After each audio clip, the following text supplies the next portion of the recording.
Thomas arrived back at the sheds and couldn't wait to tell the other engines. I met the unknown engine. His name is Neil. Oh, I know of an old engine named Neil who... Wait! Is he that Neil? Thomas explained everything. There was a long silence.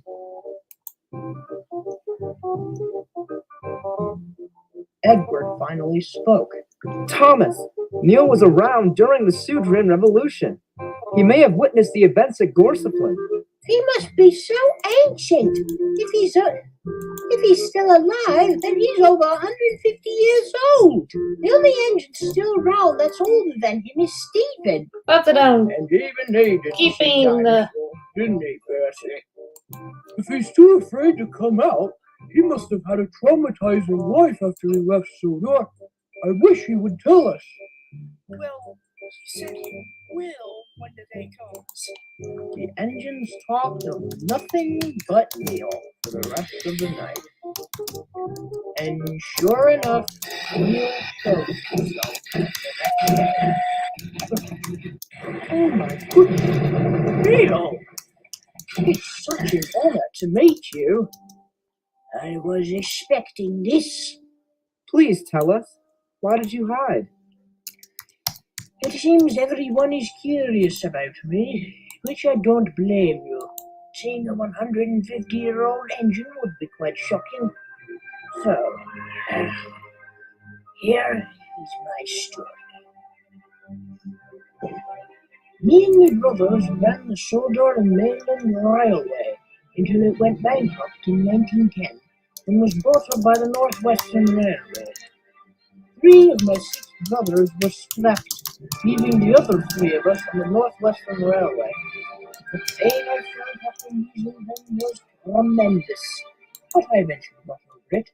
That's because I helped you get over it. Yes, you did. Now, please let me continue.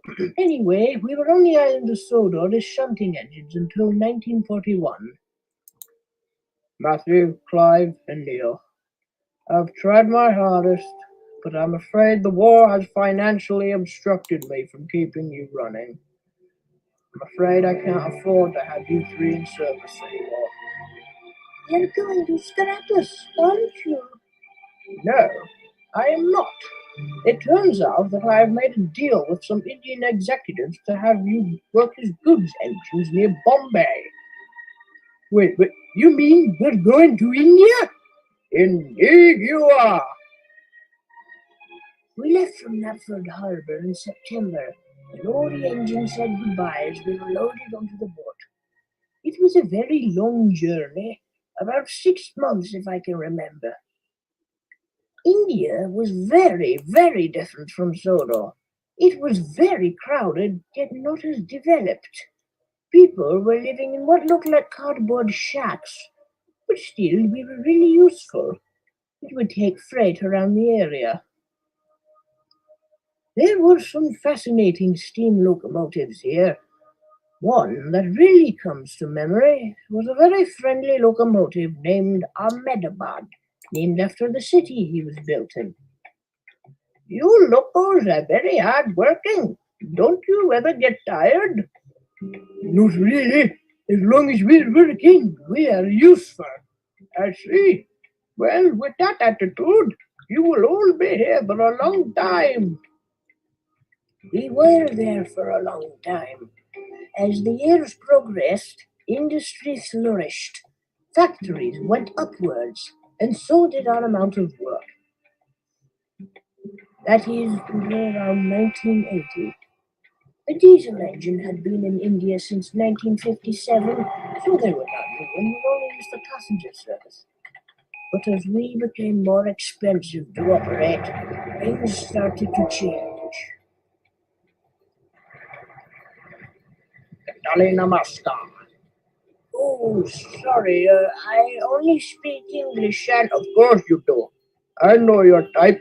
You're British, and to be honest, I'm surprised you're still here, Steambox. Who are you to be so rude? I am Razul, one of India's most modern freight engines. Well, despite what you say, I'm still very useful here. Or are you?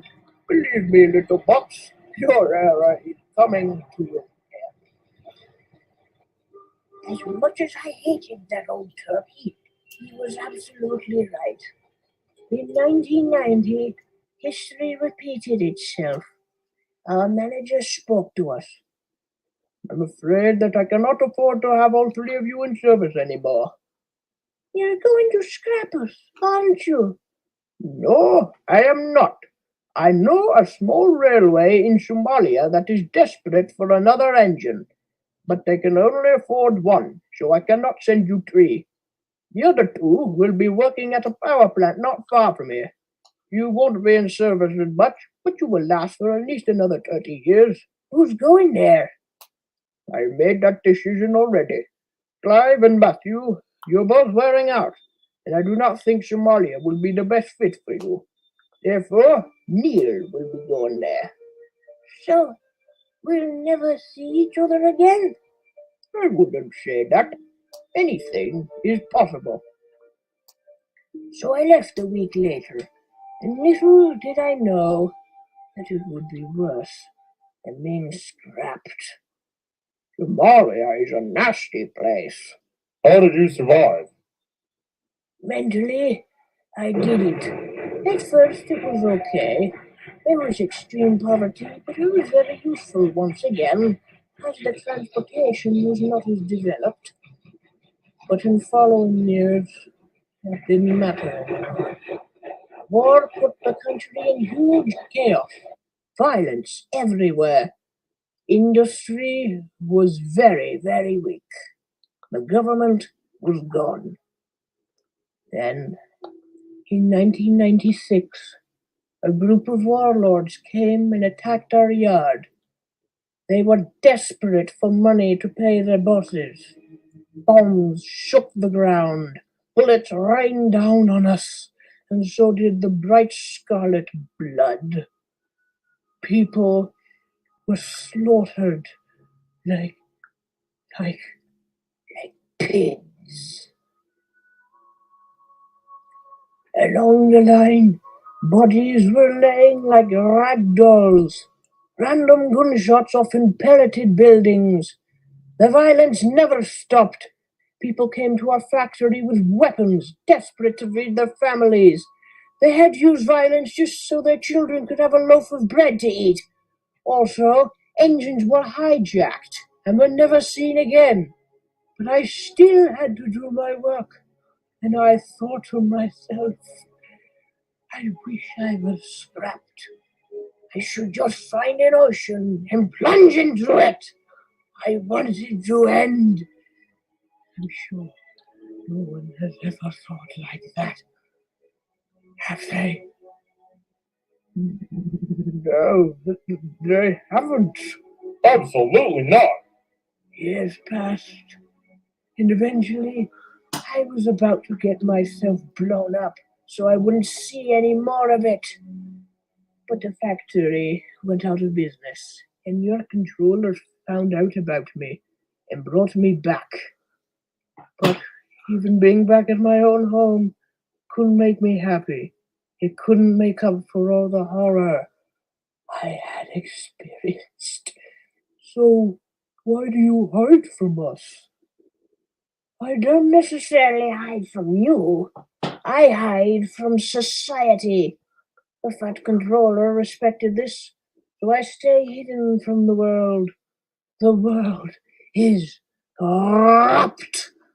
The way people act are like animals, and the way engines are scrapped are like that too. But I hope I am scrapped soon to end this miserable nightmare. And Neil shuddered. Come on, you can't talk like that, Neil. I think you would if you saw what I saw. Look, Neil, We do not deny how terrible your past has been, but you were on Sodor, a place where steam engines thrive, and a place where everyone, well, almost everyone, is a friend. So, we're more than willing to help you out. You are now one of us. You've put the past behind you. We do not blame you for having suicidal thoughts, but you never know what is ahead of you. Life is a box of chocolates. You never know what you're going to get. Everyone is on your side, Neil. You are welcome warmly here. There is no bloodshed here at all. Well, I must say you are all very caring. Otherwise, we wouldn't be the engines of Sodor. There are cruel things in the world. I experience them myself. I have sometimes felt that life isn't worth living.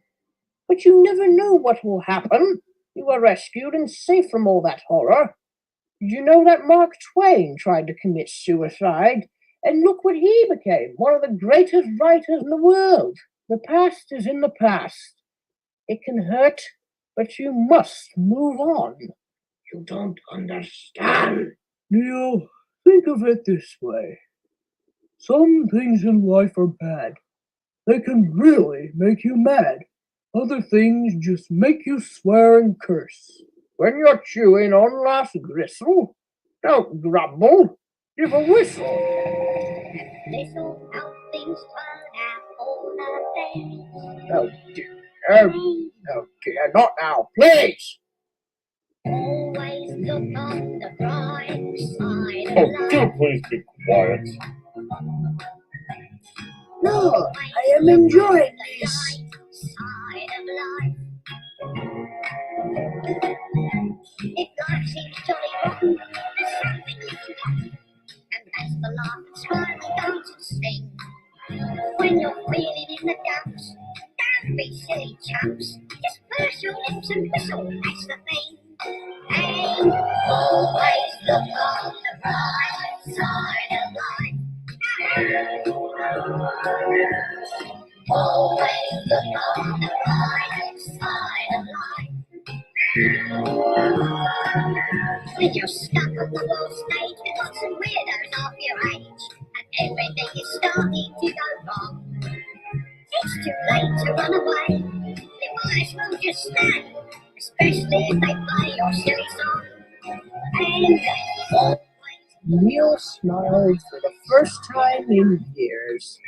He knew that the engines on the island were there for him, and even if society was a joke, he would have the best friends anyone could ever have on the island of Sodor. I admit, I am glad to be here. I'm glad to be a part of this world. enjoy it's your last chance anyhow.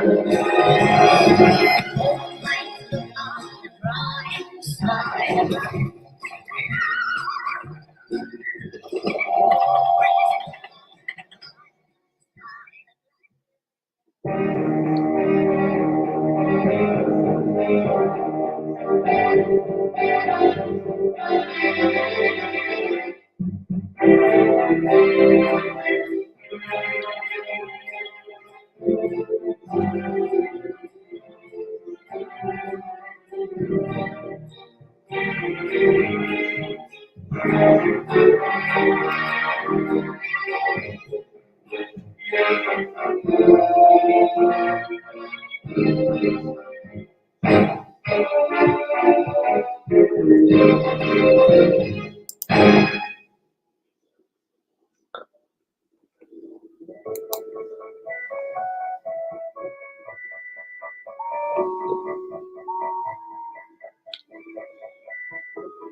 Thomas wasn't feeling well. He was having trouble building up steam. You must go to the works, Thomas. Probably just some faulty tubes we can easily fix. And Edward came to take Thomas away. Cheer up. We'll be back in service in no time.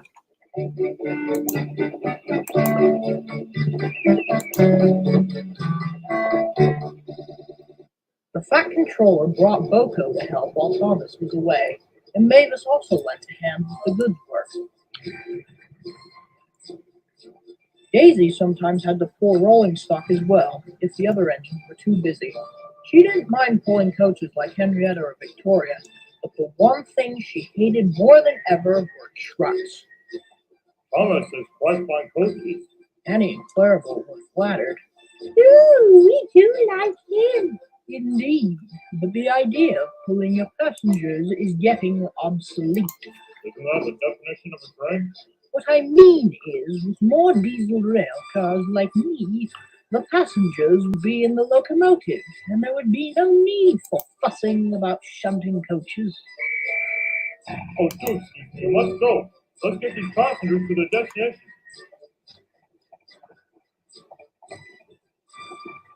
I get them to their destination, and precisely on time as well.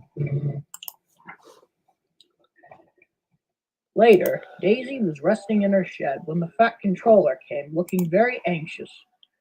Daisy, please do me a huge favor, and take some trucks from Farquhar to the quarry, please. Daisy glared. Trucks? Sir, can't Mavis do it? Mavis is extremely busy. Thomas would normally do this job. What about Percy, then? Just do it, please. Daisy growled and scuttled to Farquhar. There were only 5 trucks, but they were very old and dirty. Daisy was disgusted. Trucks! The indignity! She coupled up to the trucks and headed off to Anofa Quarry. It's a very short distance from Farquhar to the quarry, but engines have to go very slow because the railway is old and extremely windy. At first, only engines with cowcatchers could ride on it, as Thomas found out with a policeman. But the law has since been changed because farmers are smart enough not to let their livestock roam around near a quarry. Daisy enjoyed the line because she rarely went on it, but did not like going slow, especially while pulling dirty trucks. At this speed, we'll be at the quarry by Christmas. Come on, driver, this is pathetic. Now, Daisy, you know the speed limit is 15 miles per hour. Besides, we're almost there. Daisy growled as she strolled over the magnificent stone bridge. At last, she reached the quarry. Mavis was pleased to see her, but was too busy shunting to say hello. The foreman spoke to Daisy's driver. Thanks for bringing these, but could you bring them onto the mine shaft line? Therefore, Mavis can just push them into the mine shaft. Will do. Daisy's driver was in a hurry to get the job done. He jumped in Daisy's cab, pulled the reverser, and accidentally put the throttle to maximum. He didn't realize this and leaned out of the door to watch where Daisy was going. Then it happened. He suddenly realized the throttle was on full, but then he lost his balance and fell out of Daisy. Daisy kept going on without him. Oh no! God damn it! Help! Stop me! But Daisy had already left the quarry and raced faster and faster down the line. Contact Farquhar, quickly! She'll derail on the quarry line going that fast around the bends. Fortunately, Daisy didn't, but she was extremely frightened when she whipped around them. Dear God! Woo! The trucks were delighted. On, faster, faster!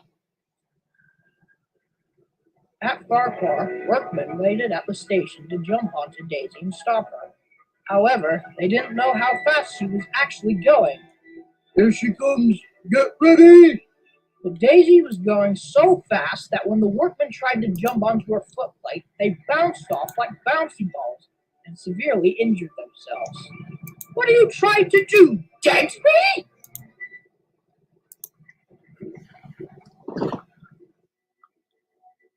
Daisy rocketed by Boca with Annie and Clarabelle. Oh my goodness! What are you doing, Daisy? Having a very frightening experience, that's for sure. All trains on the branch line were halted and diverted into sidings. Percy and Gordon sat waiting at Elsbridge. A runaway? Probably another line of trucks who someone forgot to couple. Those little buggers. And delaying my train because of them, too. Oh, it could be. Help! What the dickens? Good Lord! There was no way to stop Daisy by jumping on her, so when the Fat Controller heard the news, he hatched a plan. I know. Henry and James aren't taking passenger trains right now. The Fat Controller rushed to Knapford. Leave your trains here. I need your help. Quickly. And the engines were positioned in according to plan. Let me get this straight. You want us to act like buffers? Like Daisy would crash into us at full speed? With all due respect, sir, I think it would be easier to simply have an engine chase Daisy and grab her with a rope, like Edward did to me. You were only going like 45 miles per hour and you weren't pulling anything. Edward's right. Daisy could be going about 90, and she's probably already past Tidmouth at this rate, so it'd be virtually impossible for an engine going the same direction as her to catch up with her. Sir Topham Hatt was right. Daisy was beyond Tidmouth and thundered through Henry's tunnel. Someone better save me, or I will sue this wretched railway!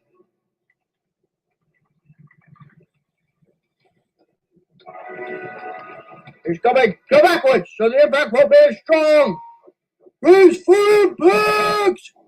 Oh, come on. You've gotta be kidding! Henry and James put every ounce of steel into their brakes, but Daisy was still going too fast. Go on, use your brakes! We're trying, goddammit! Eventually, they reached the Little Western, but still weren't slowing down. Oh, it's useless. I'm going into Daisy's cab. And the driver climbed out, made his way along Henry's boiler as they thundered through Elsbridge Halt. The driver then climbed onto Daisy and had a bit of trouble opening the door, but managed to jump in. All right, on the count of 3, slam on the brakes. 1, 2, 3! And he slammed on Daisy's brakes. All 3 engines braked so hard that sparks flew from their wheels. The trucks caused a bit of a challenge, but the train was slowly slowing down. At last, the train came to a complete stop. Engines were all exhausted. And we have officially stopped. The crew all cheered. The engines were too exhausted to say anything, but made a feeble smile. Feeble? Edward came with the Fat Controller on board. Well done, Henry and James. And Daisy, this was purely an accident, so you are not to blame. Well, that's a relief. I've got no work right now, so I can take those trucks back to the quarry if you want. That would be much appreciated, Edward. Also, Thomas has been repaired, so he'll be back tomorrow. So there will be no more trucks for you to take. You don't mind, do you? Oh, please.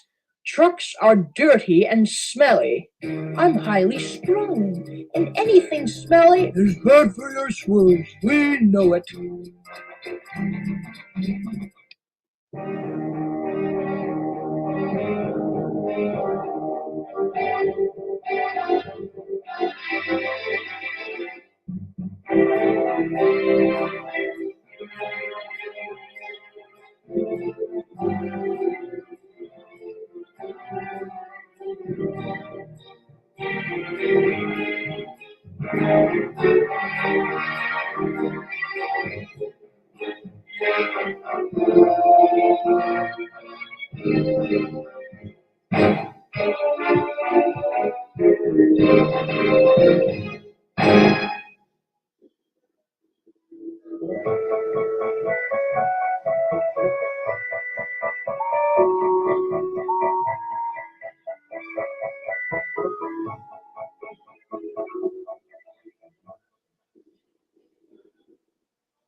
Millions flock to the Skarloey Railway every year, making it one of the most successful narrow-gauge railways in the world.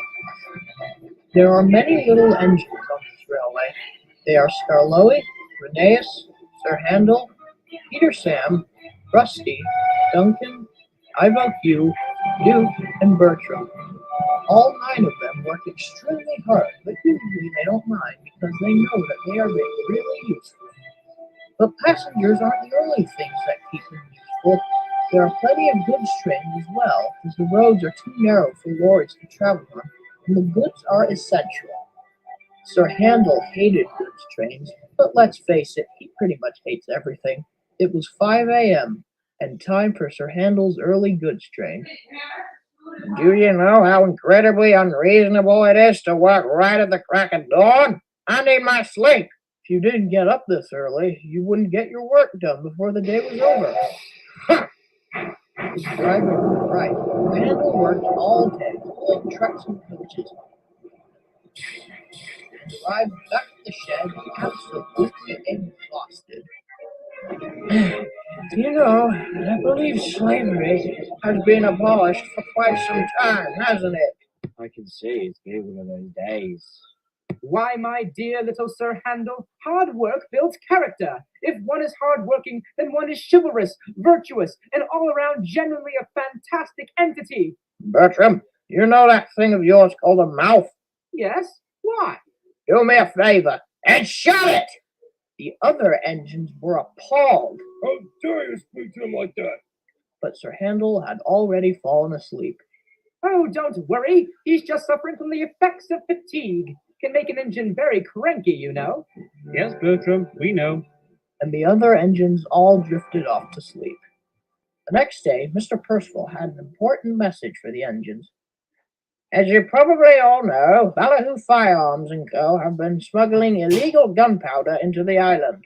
Fortunately, we have found the whole supply of it not too far from here, and it needs to be destroyed by the government's order. We will detonate it at the ruins of the Boulder Quarry. What about the boulder? The blast won't cause any more disturbances with that wretched thing. We have made sure of it. Anyway, the gunpowder is hidden in the defuse-it trucks, so no one will know what we're carrying. Who's going to take it, sir? This is a very serious job, and that can have absolutely no fooling around.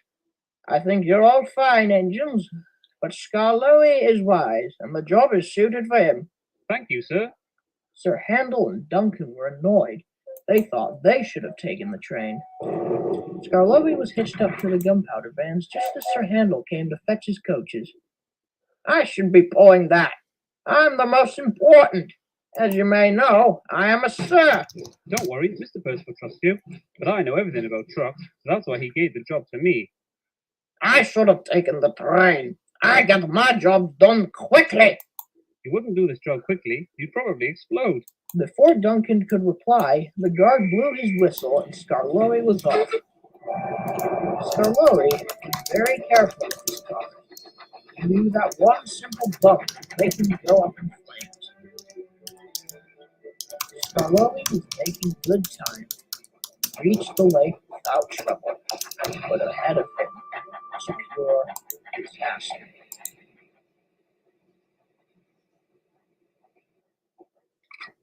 What was that? What? I thought I saw someone move over there. Oh, never mind. Must have been a hallucination. Oh, but it wasn't. What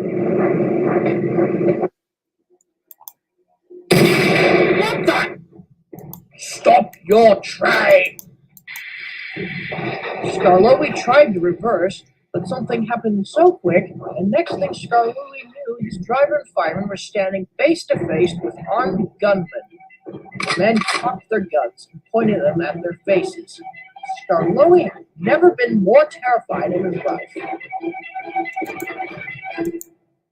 Good day, you two.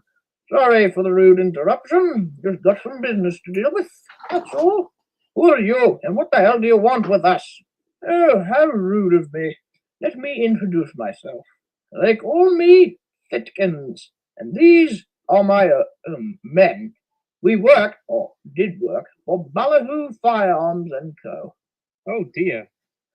We would appreciate it if you would give us your gunpowder, and maybe the locomotive as well. Go to hell! We can do this the easy way or the hard way. No one knew that everything had been witnessed by a farmer who called the police, and they responded within seconds. The Sodor SWAT team grabbed their weapons and set off. All trains were halted, and the passengers and engines were furious. What is the point of holding us up? I need an explanation. This is absolutely ridiculous. We're over 10 minutes late and we don't know why. Let's get a move on, goddammit! Whoa! Everyone, I am so sorry to keep you all waiting, but we are dealing with an extremely dangerous and terrifying situation.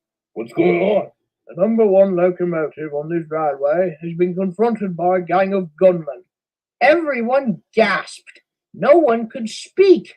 The chief of police went on. The police are responding as we speak, but because of this, we will have to cancel all trains. There will be buses coming soon to take you to your desired destinations. Meanwhile, Fitkins and his men were tormenting Skarloey and his crew. This is the finest gunpowder ever, and it is our living.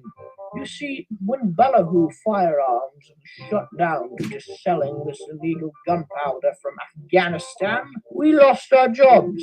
And since we lost our jobs, we lost our homes. It'll take ages to find new jobs, so our boss, who escaped arrest due to hiding, offered us a deal. If we can give him this supply, we will be paid a quarter of the money that he gets from selling it to the black market. If I were you, I'd just stick to finding a new job. Yeah, there are other ways to get money instead of pointing guns in our faces.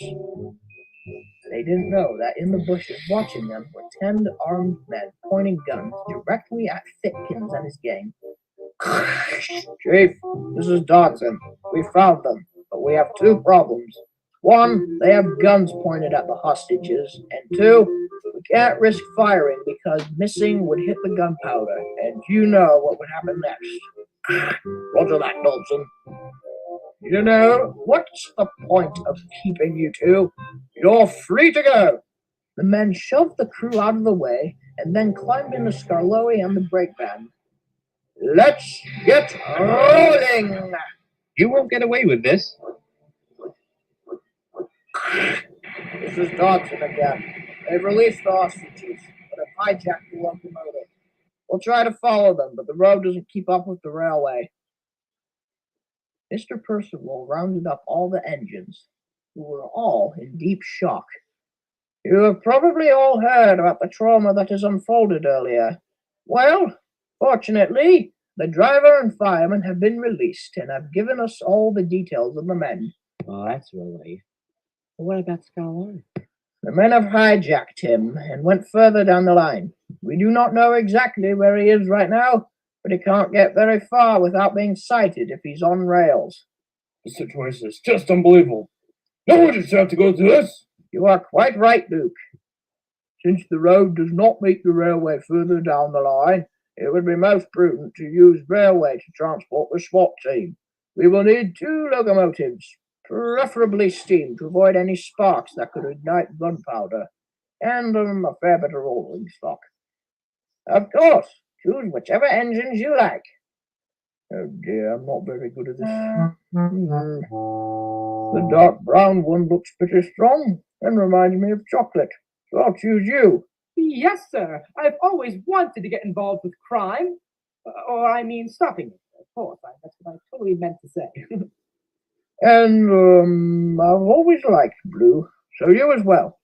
Sir Handel was mortified Sir, with all due respect, this is a very frightening job. Also, do I have to work with Sir Handel? This is an emergency. Please, just do it.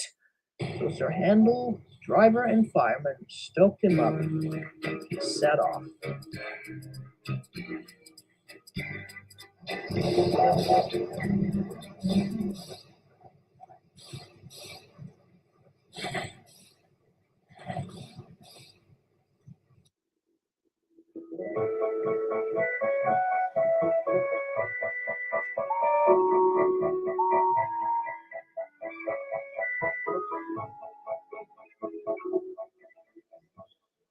We would appreciate it if you would give us your gunpowder, and maybe the locomotive as well. Go to hell! We can do this the easy way or the hard way.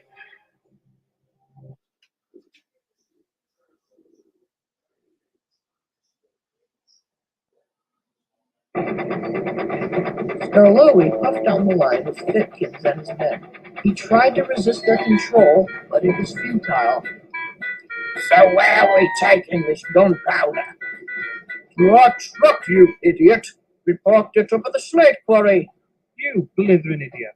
You hijacked me past the quarry, and you're going in the complete opposite direction.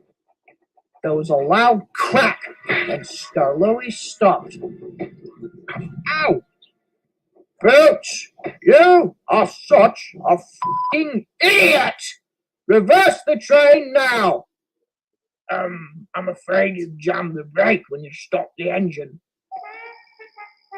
Damn. This is ever so exciting. We're going on a rescue mission. No, Bertram. We are going on a death march.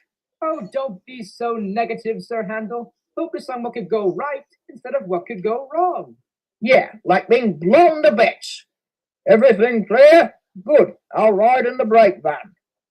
Everyone climbed into the coaches and vans, and the mission was ready to begin. Commence Operation Railway Pirates. Pirates? Yes, they are pirates. They are pirating illegal goods.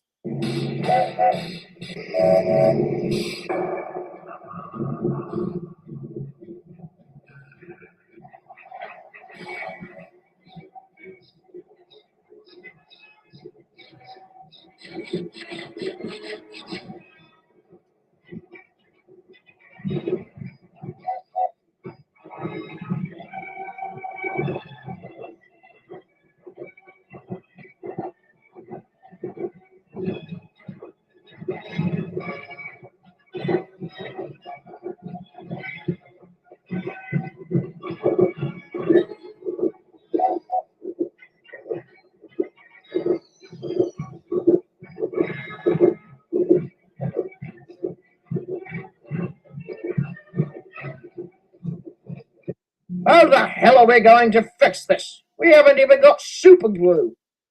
Try toothpaste. Like I carry toothpaste around, eh?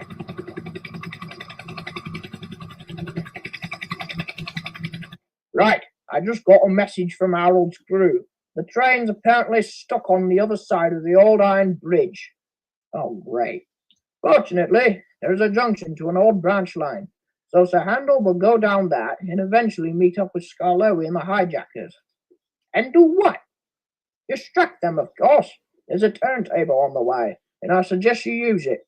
It will be easier to see what is going on if you are facing towards it. More like so I can get bullets shot in my face. It doesn't matter if you get shot. You're made of steel. For us, it's a different matter. Now come along. Orders are orders.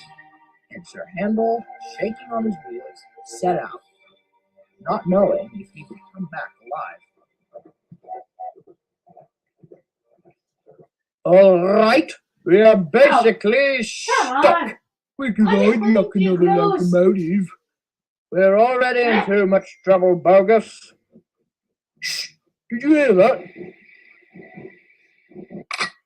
Who's there? If you come near us, we'll blast your face off. All right, on the count of 3, you'll shoot forward, and we'll attack them. I think someone's watching us. Now! Ah! Fire!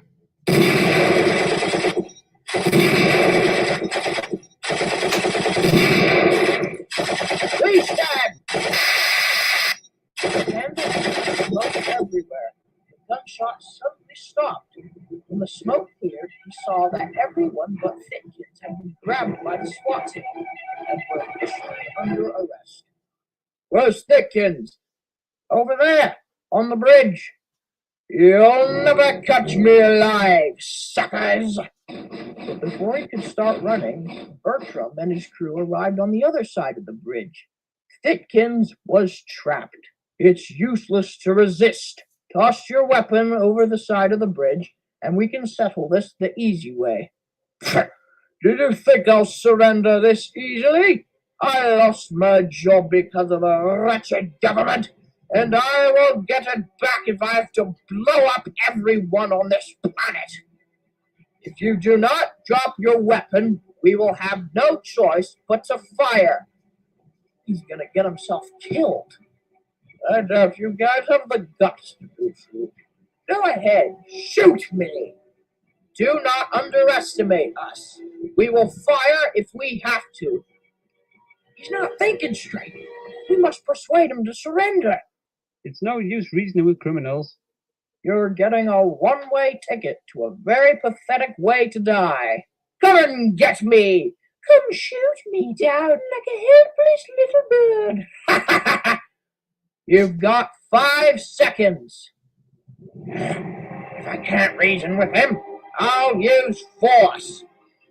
Sir Handel raced forward, banged into Skarloey, and moved across the bridge. What are you doing? Saving this man's life. Thitkins tried to run. The train caught up. The brakeman didn't hit him that hard. The force was strong enough to push Thitkins off the bridge. Everyone was quiet. Then Thitkins' head popped above the water. Is he dead? No, but he looks pretty injured, so it'll be easy to catch him. Sir Handel felt embarrassed, but was surprised to see everyone cheering for him. Well done, Sir Handel. I don't get it. I shoved a guy off a bridge. He wasn't going to surrender, and you saved us from doing the extremely difficult task of killing a man. I'm impressed that you had compassion for him. He was obviously a criminal, but you still saved his life. He did not kill anyone. That was not his intent. He was just getting revenge from losing his job, which of course is wrong, though. But he was just very desperate. And I would have succeeded if it weren't for you meddling engines. Thitkins and his men were arrested, and when the engines arrived back at their shed, everyone cheered.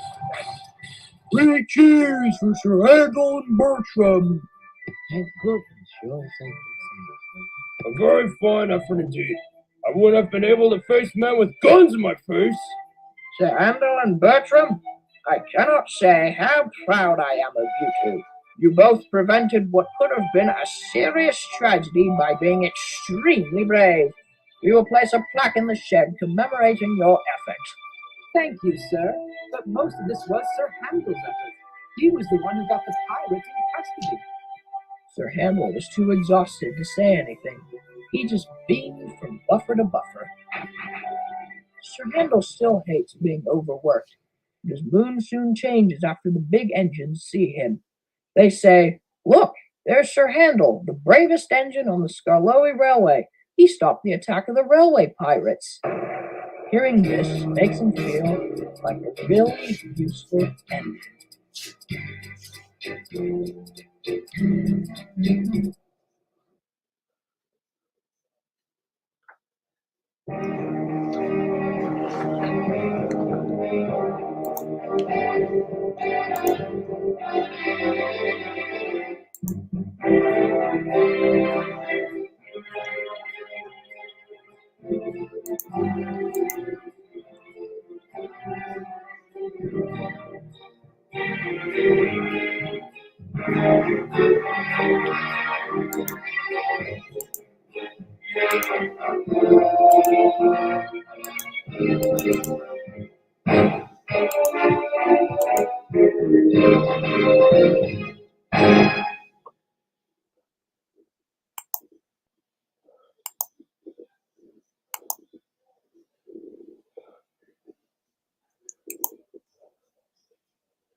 The island of Sodor is proud to be part of the United Kingdom.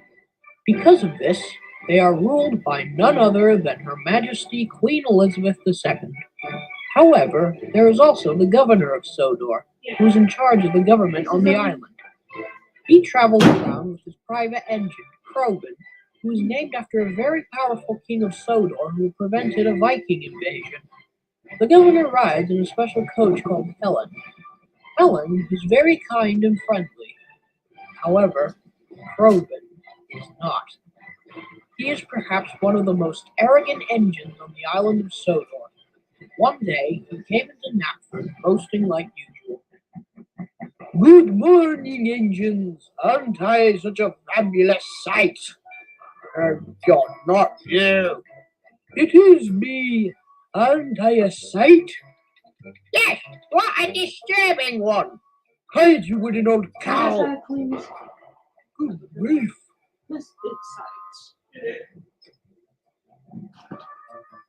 One day, Robin shunted Helen into the yard to get cleaned up.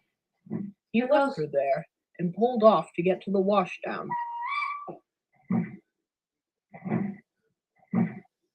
Just as he left, Oliver came in with Toad. They went to the siding next to Helen to rest. "Oh, hello there!" Oh my goodness. It's the governor of Sodor's private coach. Pleased to meet you, ma'am. "Oh, just call me Helen." I'm Oliver, and this is my brakeman, Toad. Oliver, Toad, and Helen all had a pleasant conversation as Helen was being cleaned up. Eventually, after the work had finished with her, Krogan popped in to collect her. He was very rude to Oliver and Toad. "What are you doing here, Mr. Great Western? Go, get yourself and that filthy brake van away from the governor's private coach." "Don't you dare speak to them like that. They're very kind, kinder than you." "Ha! But they're not as important as us. Come along, Helen. The governor is waiting." Oh, I'd like to have the governor ride to me. Krogan burst out laughing. "You! An express coach would be indignified for the governor, let alone you! You are a dirty, rotten, smelly, pathetic brake van!" How dare you insult my brakeman? "Insult? I'm pointing out a fact. A brake van is the only rank above trucks, the lowest status on the railway. What makes you think the man in charge of the whole island would want to be transported in a 50-old tool shed on wheels? Come along, Helen." Helen was too shocked to say anything. Krogan puffed out of the station, still laughing. Don't listen to him, Toad. No engine can get more nasty than him. Oliver puffed away, feeling very cross. Toad, on the other hand, felt very bad. He was sad for the rest of the day. That evening, Oliver and Duck tried to cheer him up. "He's full of hot air. No one likes him. He's a disgrace. You're a very useful brake van, Toad. Don't listen to him." But Toad was still sad. "It's not bad. It's just I feel like need a change. I wish I could just have a nice surprise one day, one that doesn't run away from my train. Life is just so boring or frightening for a brake van." Krogan was somewhat right. Well, I don't think he's right at all. I'm sure friendly surprise will show up soon. Exactly. Now, I'm taking some important visitors in Old Slowcoach this evening for an evening stroll. Would you like to come along? Oh, yes, please. Toad liked rolling along the coast that night. The fresh, salty air took his mind off of what Croven had said about him. When they arrived at Arlesborough, Toad felt very satisfied. The important visitors turned out to be associates of the governor and were surveying the small railway. The small controller was to be knighted by the Queen, and there was going to be a festival to celebrate this before he left England. The governor was to attend and make a speech congratulating the small controller's efforts to railway preservation. My, this will be quite an occasion. Yes, it will be. I just wish I was the one taking the governor here, for passengers at least. The governor only rides with that nasty engine, unfortunately. Cheer up, Toad. I'll take you to the ceremony tomorrow, and you can at least watch the governor give his speech. Well, I guess that's the least I could do. The next day, Oliver, Duck, and Toad were all waiting to head towards Arlesborough. They had to wait till the governor's train had left. All right. When Croven comes, I suggest we all stay back. He's bound to throw some insults at us.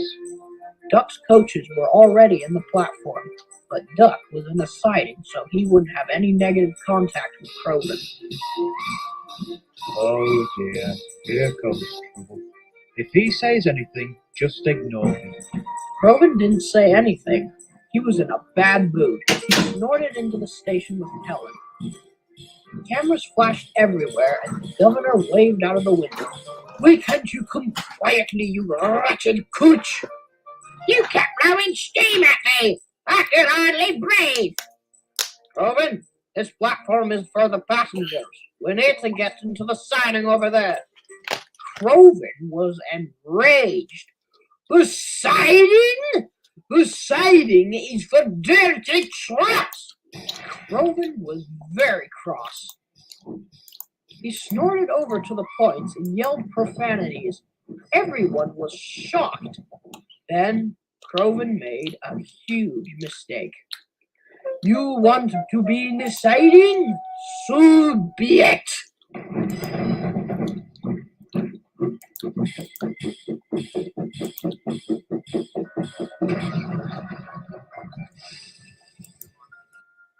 Ouch! No one was hurt, but the governor of Sodor was enraged. You stuck-up, blithering idiot! I've had it with you and your childish arrogance. I'll need another form of transport, which means I'll be late. He looked around the yard, and then his eyes were fixed on Toad. Toad was very nervous, but the governor was smiling and came up to him. Why, it's a Toad brakeman. My dad was a guard who worked in one of these. He That's gonna always update let me this. ride in it. Oh, it Yes, brings and back so many memories from my wonderful childhood. We can get you another coach and engine, sir. The governor thought for a minute, then said something that shocked everyone. You know what? No, I'll take a simpler way to travel. Mr. Brakeman and your Great Western engine, would you mind giving me a lift to Arlesborough? Toad couldn't believe what he was hearing. Neither could Croven. Right away, sir. Up on board. What? Sir, I must decline this ridiculous idea. I am the governor, and I have made my mind. Huh. And with that, Oliver and Toad set off.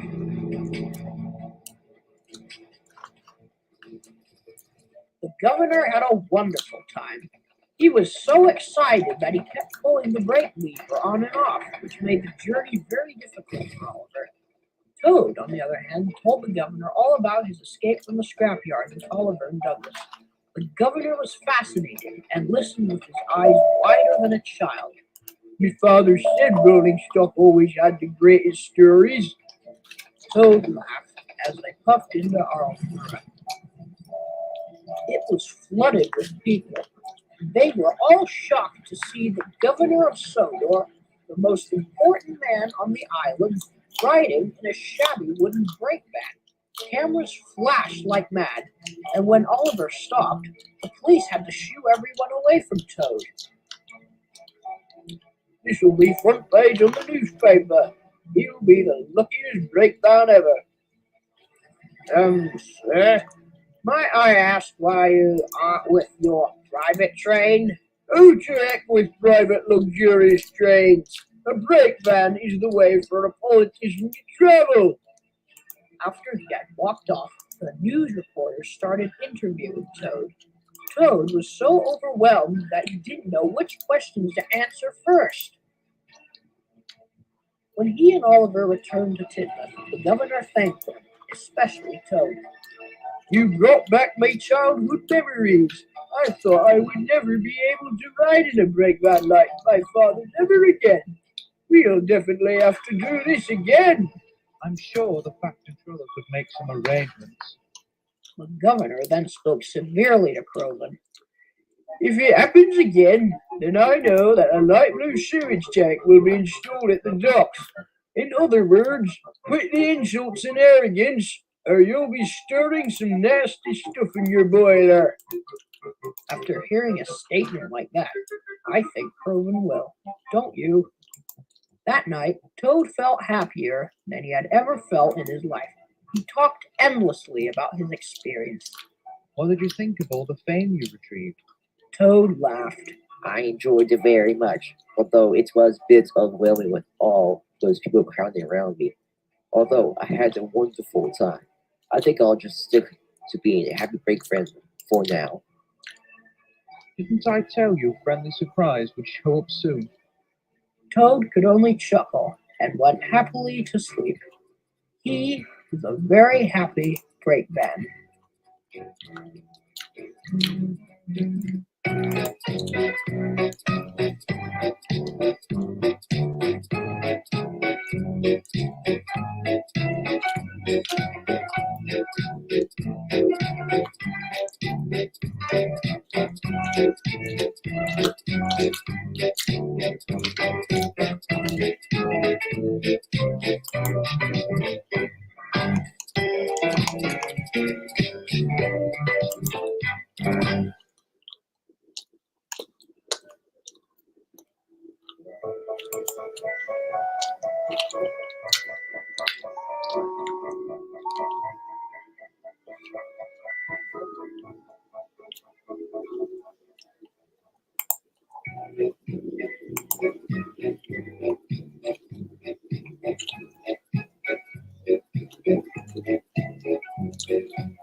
If you were to visit the town of Wellsworth, you would probably be greeted by Trevor, who trundles along with his goods for the Victor George. You would also see Gordon and Edward race by with their passenger trains, always whistling hello, as well as Boko slowly making his way with his goods train. However, you would probably also meet George. To get a friendly whistle from him is simply unheard of. George hates the railway. If not, he loathes it. He believes the railway is stealing his job and wouldn't want more than to flatten it and get rid of it. Railways are down front. Turn them into rocks. Over. Turn them into roads. Oh, why can't Mr. Roly-Poly go all off a cliff? No engine likes him, even Devious Diesel. He and George often get into intense arguments. One day, George was on his way to work at Elsbridge Harbor. He was grumbling as usual about the railway. About halfway there, he came to a crossing with the gates closed. Boko was slowly making his way with his goods train. George grew more and more impatient. Come on, I need to get to work. You can't cross from the gates of hay. I've had many wagons today. I could make it if I ran across. When Buckle had crossed, George snorted across the rails. He was held up at 2 more crossings before he reached the station, where Stanley was waiting to take him and Trevor to Elbridge Harbor. Railways all up the road. They keep us rolling right at that crossing, so they can double time. It's disgraceful. It's been a little late to flattened by a train. He's right. Although our train may be going slow. Shots away in it. And they wouldn't even need to stop. I'd roll by before they could hit me. Oh my words, he'll get himself squished if he isn't careful. A few days later, the gates at the level crossing were broken and had to be fixed. The only thing warning vehicles about approaching trains was a light that turned red whenever trains got within 500 yards of the crossing. When George came up, the light was red. He had to wait. Wolsey was in front of him. I hate crossing. Crossing should bite my sentimental back wheels. Wolsey smiled. What you need to do in situations like these is live dangerously. What do you mean? Like this. And Wolsey shot forward across the tracks. He reached the other side just as Diesel flew by with his trucks. Double-decker clodhopper! YOLO! George was very impressed. The light went green, and he headed on his way. Live dangerously. I need to live dangerously. If Bolger can do it, surely I can too. George worked at Sudbury Harbor that day, paving roads. Jack and Terrence helped too, but took no notice to George's boasting. As George was returning home, and he came to the crossing again, the light was red. There was no train in sight. So then, George trundled across the crossing, but didn't see Edward coming around the bend. Oh, zero, driver, look out! The driver slammed on the brakes. Fortunately, George got off the rails just in time. The passengers were very startled by the sudden jerk, very cross. hell, nothing happened. I can do as I please from now on. Further down the line, George came to another crossing with no gates. Instead of stopping to look both ways, he kept going. Get out of my way, you wretched rolling pin! Ah, wretched grown. They think they're immortal. Later, Edward was talking with Henry about George. He must think the rules don't apply to him. Isn't it obvious? I'm just worried about the passengers. If I had hit George, not only would I have derailed, but my passengers could have been seriously injured. Or worse. That roller and that bus act as if they were raised by a gang of hooligans on a poor American street. They see me rolling. A-A-M. Silence, you filthy vermin! Hey, go easy on the trucks, man. Oh, look, there's Gordon. Apparently he had quite a bad experience with George, didn't you, Gordon? I showed him who's the boss, and I hope I will never have to do it again. George was feeling very pleased with himself and riled up to another crossing. Trevor was behind him. What's this, Trevor? That's enough of this crossing jumping. You stay here until the train is passed. You're driving right, man. George was furious. He fumed as he waited and waited for Rosie to pass, which seemed like ages. She's taking forever! This is why you don't hold me up at a crossing! As soon as Rosie was gone, George fumed across the crossing. Railways moved to turn to Mr. Road! Pull over! Turn to Mr. Road! What a road rebel! The next day, George was back at Sudbury, rolling away at the ballast. He was just about to move to another section when the foreman spoke to him. "We need some more ballast. There's a shipment ready at Wellsworth. Please go over there and fetch some." so George headed off. Meanwhile, Gordon was rushing down the line at a tremendous speed. His passengers were having a lovely time. Gordon was very pleased. Buncher may be the fastest. I am the greatest. George reached the crossing before Wellsworth. The light had turned red, but there was no engine in sight. George waited and waited, but no engine came. He noticed that his driver wasn't paying attention. No one knows what happened next, but George somehow shot forward under the crossing just as he heard Gordon's whistle. Then, George's wheel got caught in one of the rails. His driver panicked. George couldn't move. There was no use in trying to set George free, so the driver jumped out and ran for his life. What the? Oh no, not again! There was no way Gordon could stop.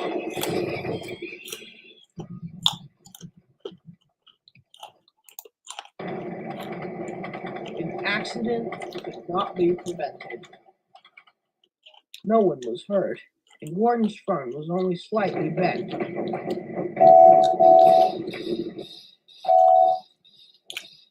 Oh my God!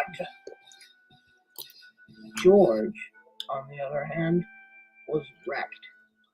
One half of him lay in the bushes, and the other, his cab, was on the other side of the crossing. Well, I'm sure he learned his lesson. He won't be darting across crossings now. Just think, if he had been a few feet behind, he could have seriously injured or killed someone. George's driver spoke to him. Well, George, you know the rules are there for a reason. George said nothing. It'll be quite a while before you're fixed. Perhaps you'll start to think from now on. George did think about Bulgy. After George was taken away to be fixed, Stanley took some trucks down to the docks.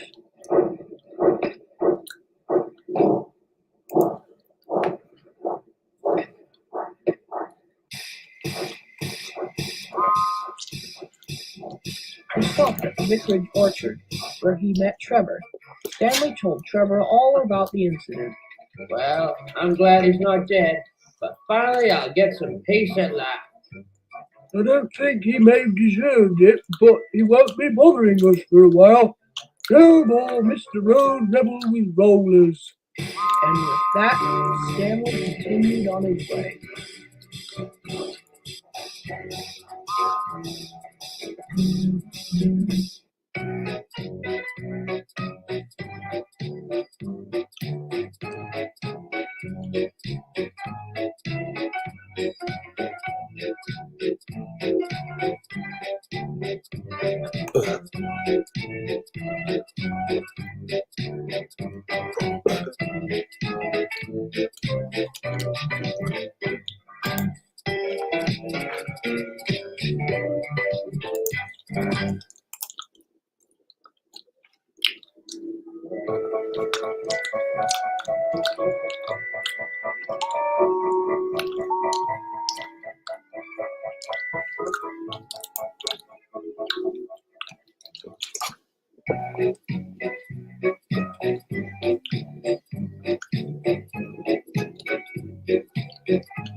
One evening, Sir Topham Hatt had news for the engines.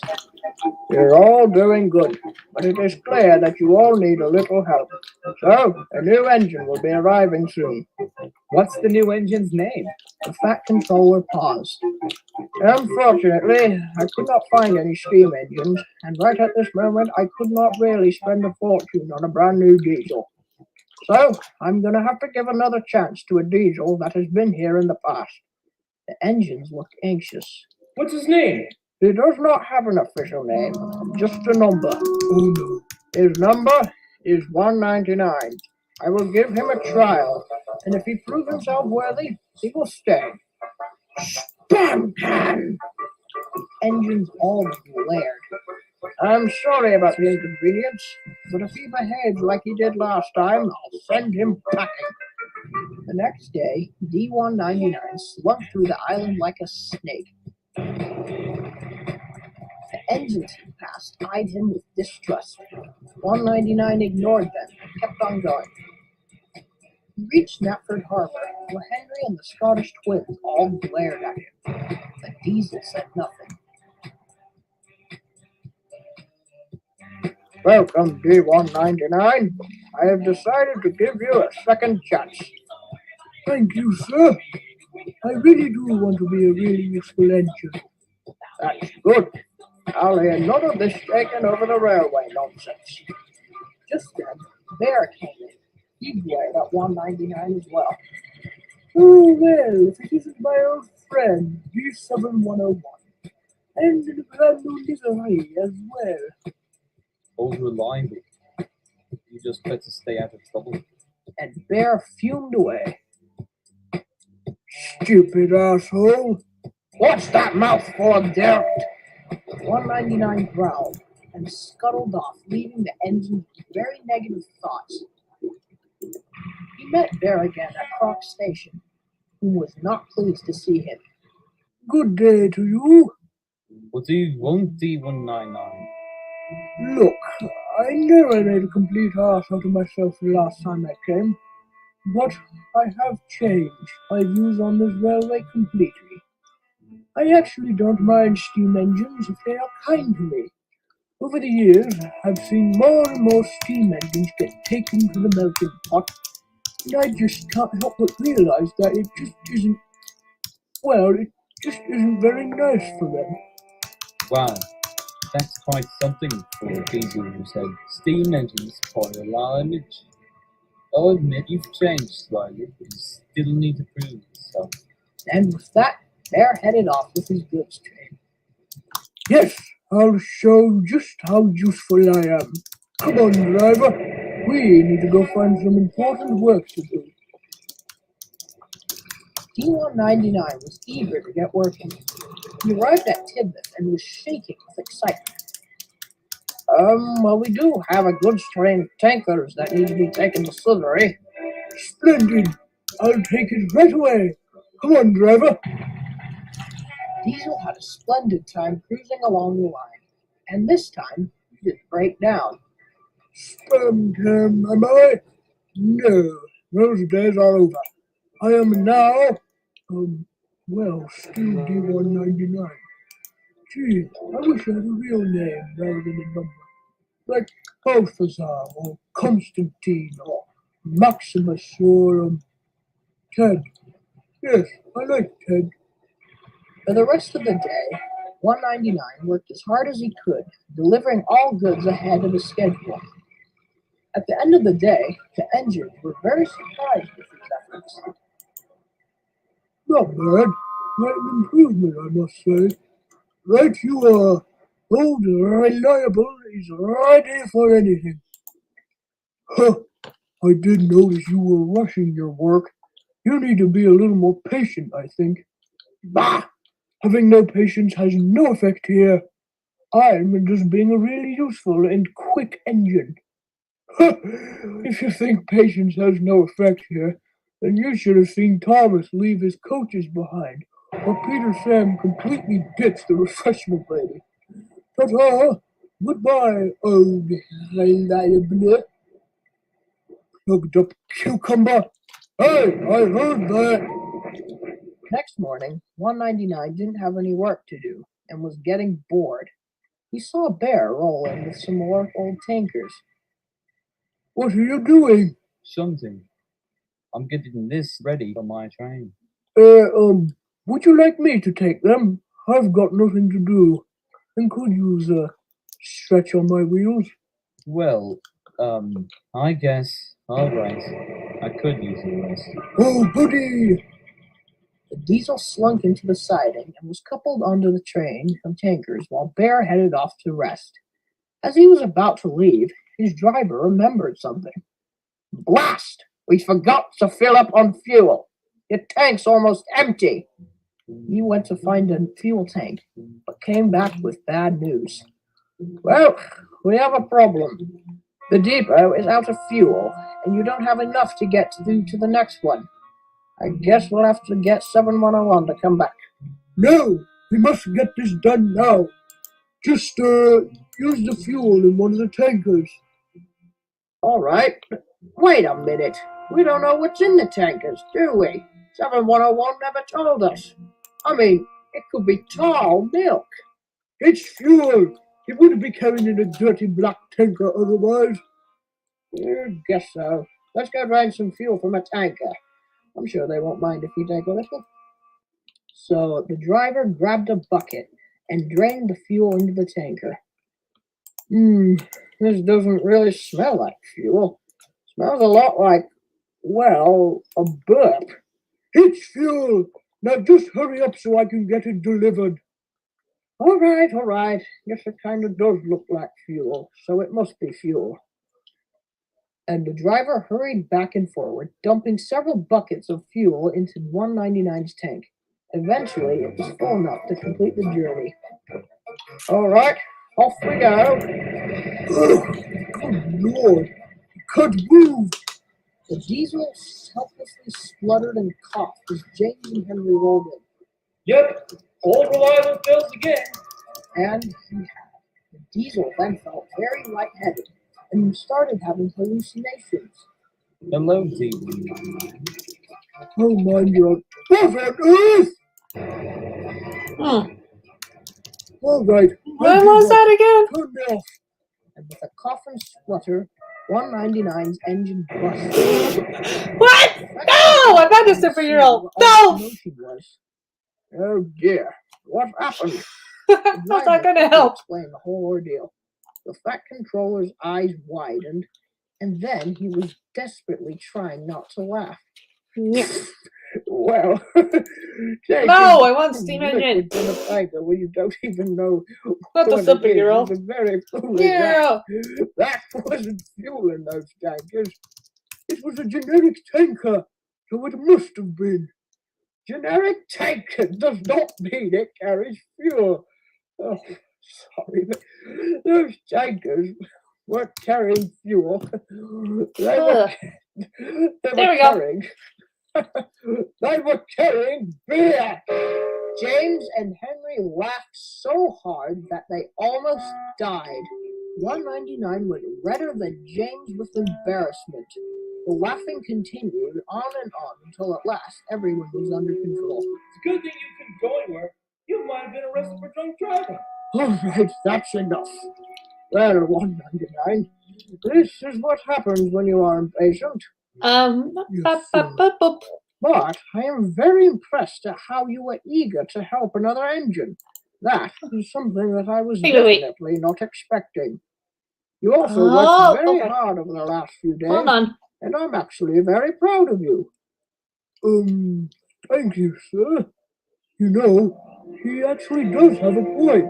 Last time you came, you did nothing but moan for a fitter and cared nothing about your train. But this time, you are a very different engine. Exactly. All right, I can't find it. And redeem yourself, old reliable. Well, I did make a Dang! ass out of myself last time. I thought I might wanted to change that. B199's trial was extended, and over the next few weeks, the other engines started to appreciate him. They all knew that he was a different diesel now, and became quite friendly to him. That is, except for Donald and Douglas, the Scottish twins. But that's another story.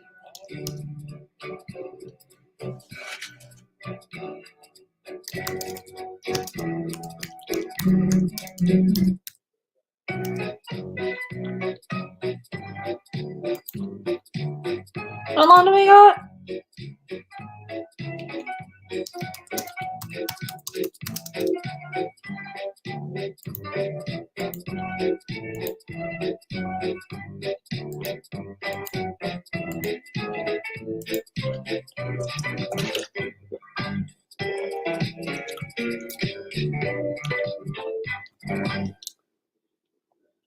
Okay.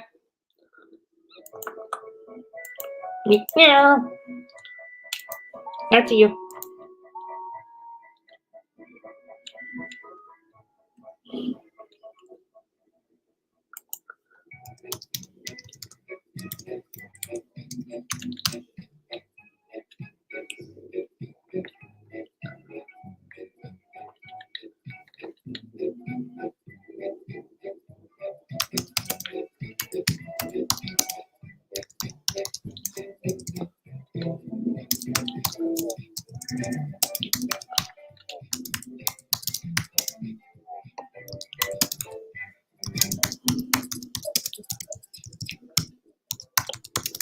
It was a beautiful day on the island of Sodor. Donald and Douglas were taking a goods train down Edward's branch line. They were enjoying themselves enormously. The fresh morning air couldn't help but brighten up their spirits. This is the life, ain't it, Dougie? What's so, Donald? They arrived at a station to have their freight unloaded. As they waited, D-199 came in. The twins did not like the new diesel. Good day to you too. What do you want? Just being friendly. I'll do it somewhere else. We're very occupied at the moment. Alright then. Later, 199 found the twins again. They were most annoyed. Oh, this one load of trucks you got. Just because they happen to be very strong. Stronger than you dirty mainland diesels. I remember last time you were here. You were so weak, you couldn't even move a few tankers.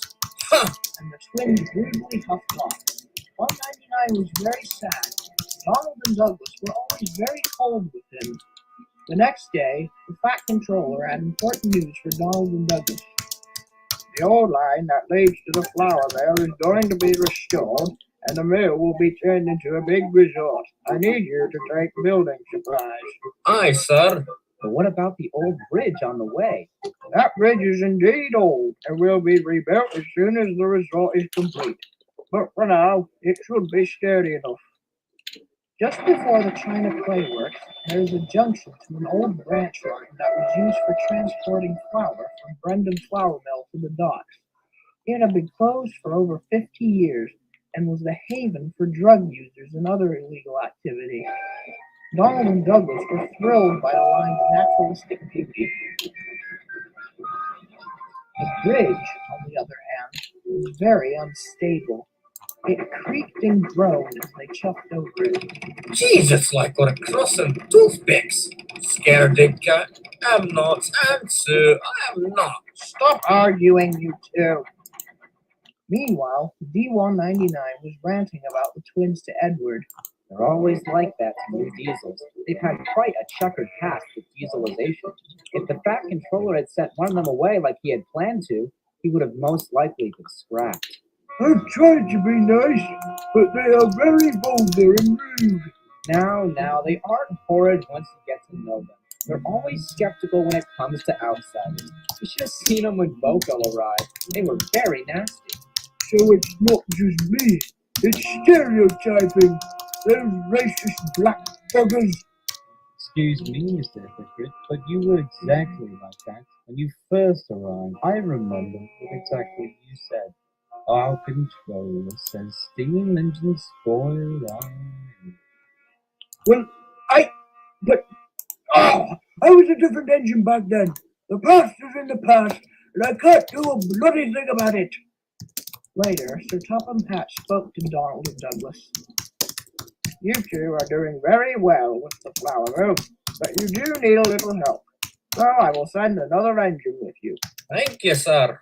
Tomorrow, D-199 will help you with the goods.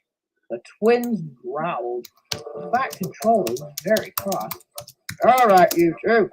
I know that this diesel was very troublesome in the past, but he has reformed and is very hard-working. You don't need to be friends with him, but for God's sake, stop tormenting the poor fellow with your rudeness. The twins stayed quiet for at least the evening. The next day, they ignored 199. 199 ignored them. Everything was quiet and stable until 199 accidentally backed into Donald. Oh, watch it, you heaving hippopotamus. Sorry. You're Pathetic. For love of bridge. 199 was very cross. For the rest of the day, all three engines squabbled and quarreled, creating a very negative atmosphere. Hurry up, you're slow under the first controller. Did you hear something? It sounded like those two bagpipes. Oh boy, I'll be glad once you do secede from Britain. Enough! Both of you! Later, Donald and Douglas were getting ready to take another train to the docks. 199 stayed behind. Let's get out of here, Dougie. We're not all reliable considering what trouble. And with that, the twins hurried off. But they were in a bad mood and being careless. On the bridge, they had to go slowly because of its age, but Donald and Douglas were going way too fast. They went over the bridge as hard as they could. Then it happened. Slow down! The bridge is straining! But the twins were scared and tried to race across it to the other side. But before they could, Help! there was nothing but two rails supporting Donald's front. The bridge groaned and creaked from the weight of the train. The bridge is going to fall. Douglas tried to move backward, but the wood creaked and cracked. Stop! It'll fall if you keep going. We'll fall if we stay on it. Douglas was right. Wood beams snapped and fell into the water. 199 came to see what was the matter. Oh dear, that bridge is going to fall. Help us, 199. Oh, Peter. Oh, you have to help please. Because I am a Chinese diesel. The bridge creaked louder and louder and started to bend. The supports snapped. 199 didn't think twice and raced on. He pushed the twins with all his might. The bridge groaned furiously from the weight and started to give way. Donald and Douglas reached the other side just in time.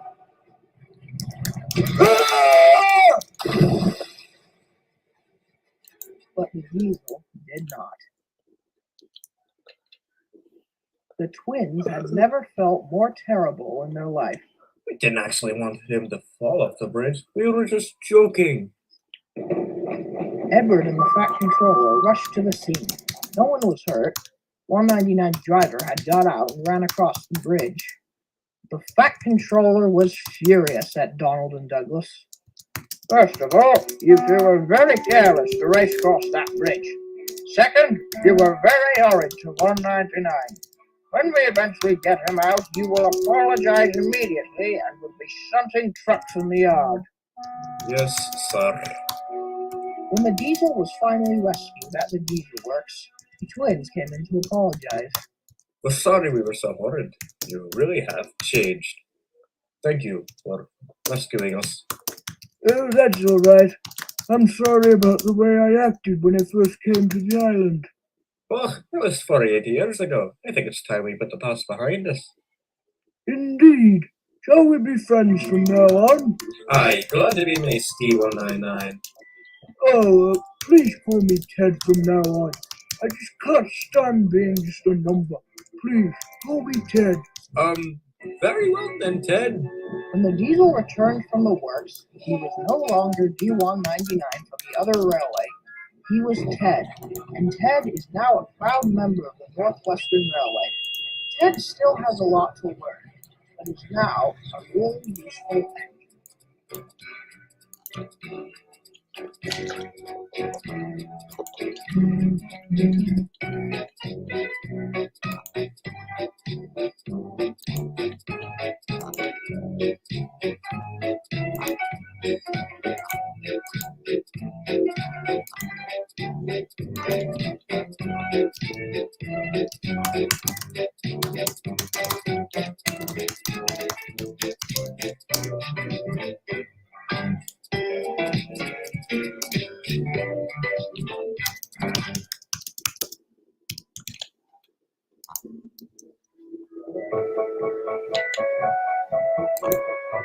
Andy?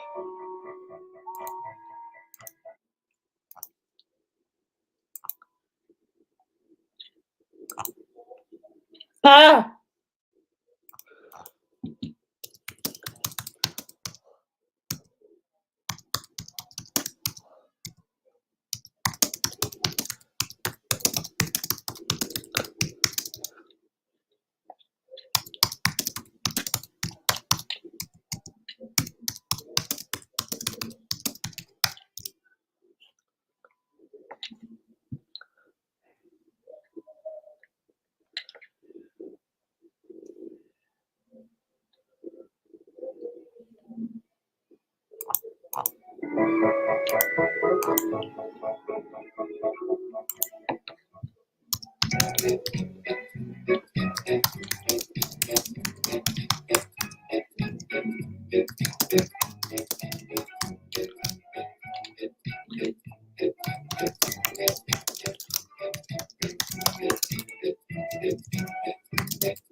Toby is a tramman who works on the Farquhar branch line. He does many jobs on this line. He takes workmen to the quarry and freight to the harbor. He is very old, but he doesn't care. He knows he is very useful. However, because of his age, Toby can sometimes be forgetful. Well, I better go get those workmen. They must get to the quarry. Toby, it's Tuesday. Mavis takes the workmen today, remember? Oh, yes, of course. I forgot. I better head down to the harbor. Oh, Toby, you'll forget how to stop one day and go crash into something. One day, it was a very special day indeed, but I can't tell you why because that would spoil the story. Toby was about to do his normal jobs when Sir Topham Hatt came. Oh, and by the way, if you're wondering why Toby's on his old line, it's because it was bought by the Fat Controller several years ago, and Toby now lives here. Anyway, back to the story. Good morning, Toby.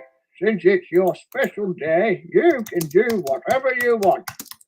Thank you, sir. Well, Toby, where would you like to go today? Well, I'd like to go down to the seaside. How about Brenham Docks? Then we can make our way to the fishing village. Then it's off to Brendam Docks. Shall we bring Henrietta? Is that a rhetorical question? Of course we're going to bring Henrietta. Toby trundled happily along the line with Henrietta. The other engines all whistled happily, and Toby rang his bell in response. He stopped at Wellsworth to take on more water, where he met Edward. Hello, Toby. You do look cheerful. Well, it is my special day. Yes, of course. We've got a party being prepared for you at Tidman. Oh, lovely!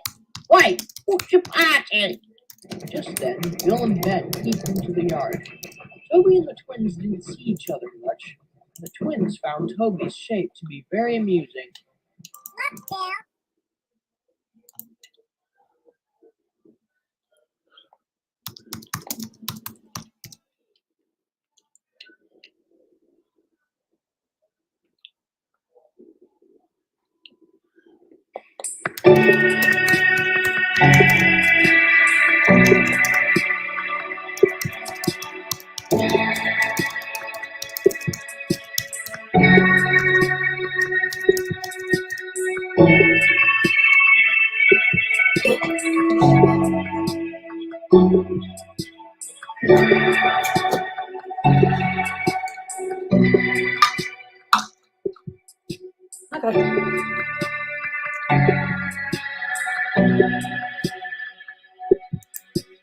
Cheesecake.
Hi guys, Fruit Punch Man 15 here. It is finally here. Episode 5 is finally completed.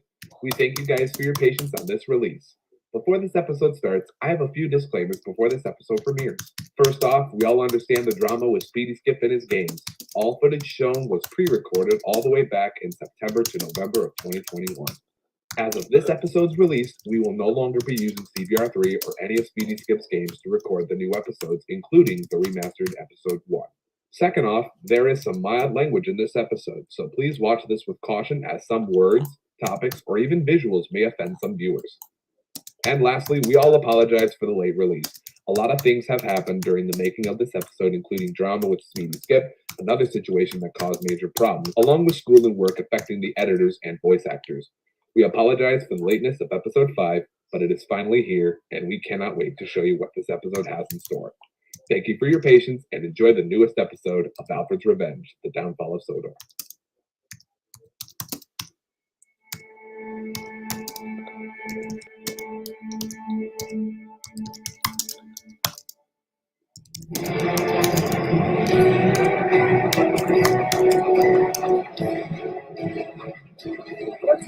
What are you doing? Concentrate the phone. I know, James, but I have to do this.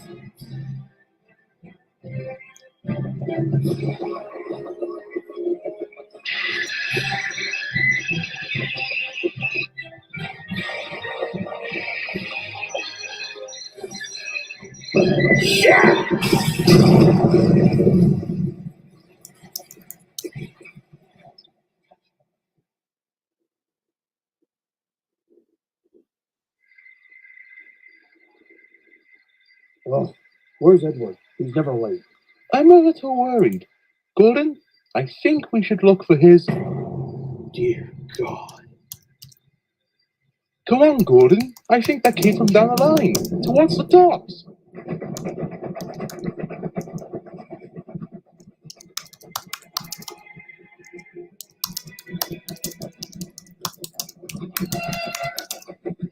Edward. No. Edward!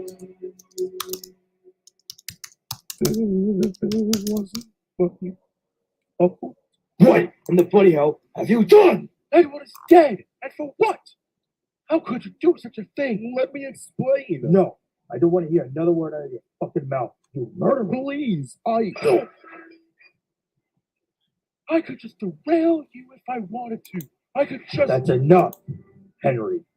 I think we've berated him enough. I can't stand being here for a second.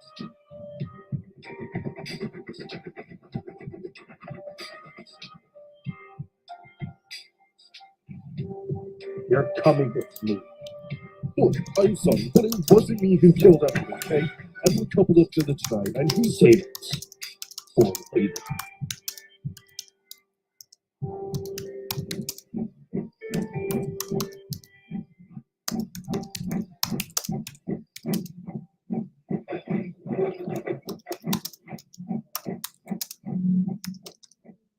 Well, this isn't what I planned.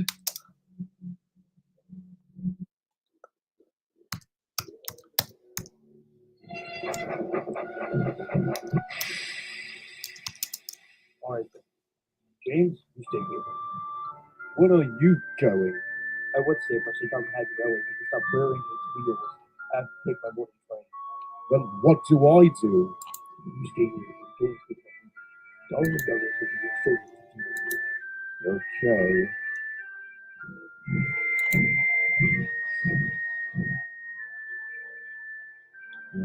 This is just a good. This is nothing I can do now.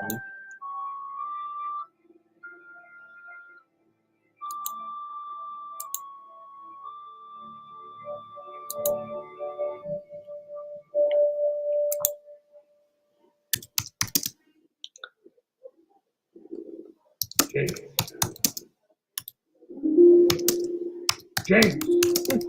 What?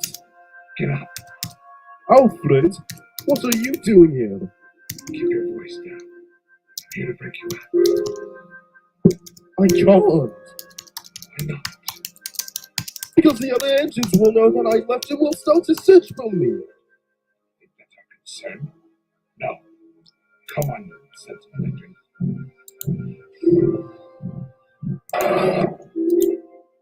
Yes, it is! Every damn time you have a plan to do something, it leads to a bigger problem. Thanks to you, the entire island is currently on a manhunt for us. What happens if they catch you escaping from punishment? I'd rather take the blame now than continue with you, Alfred. I'm done. Fine. Don't come running to me when you find yourself on the outside of your foyer. Before Alfred could leave and say anything, the Scottish twin showed up on each side of the two engines.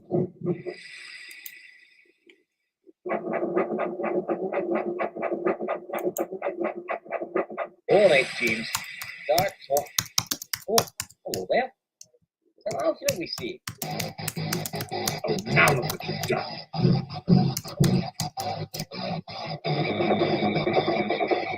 Shit!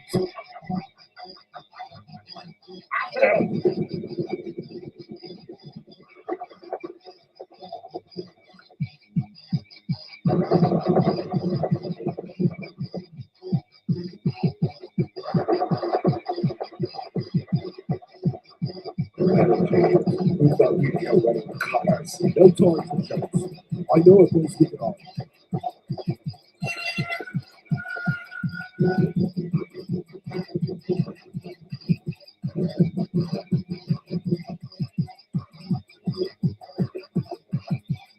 Where do they go? I think they went through this line. There we go. Since no one is building Thomas's production line for a while, we can go and rest the other one here.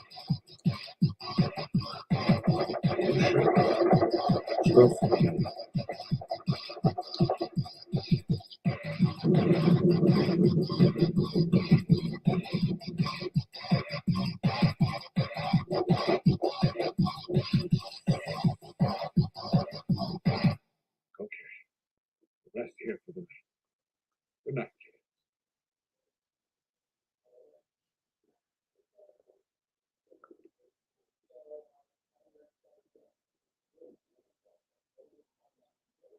I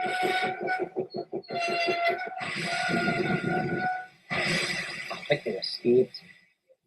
Oh, that's just great. Now what are we gonna do? We should report this to the other engines. Right away.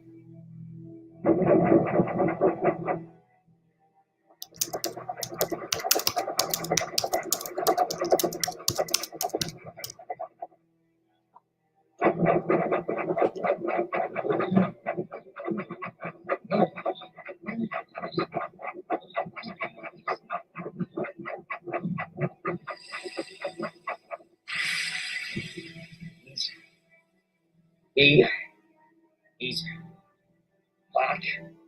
Toby was surprised to see the duo so tired. What's the rush, you two? Alfred.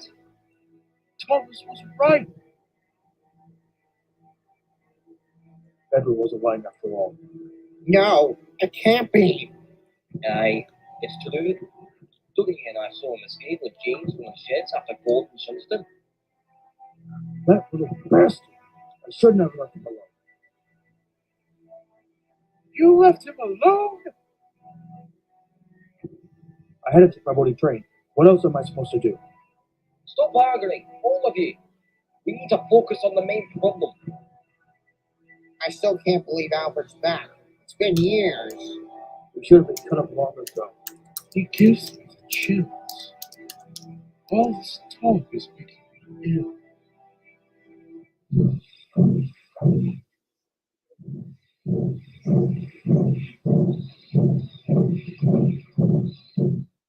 Oh, great.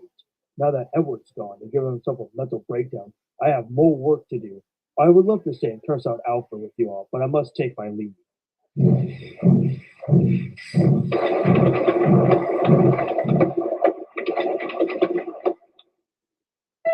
The true question is, why is he back? The other engines were silent. They were completely unsure. Then they heard a voice. What are you all doing out here in the yard? There's work that needs to be done. Oh, what about? No buts. There's work that needs to be done. Since Percy and Thomas are out of service, Toby will have to take Annie and Clever while you two take Percy's Maltrain. Yes, Oliver. Good. Now be off with you.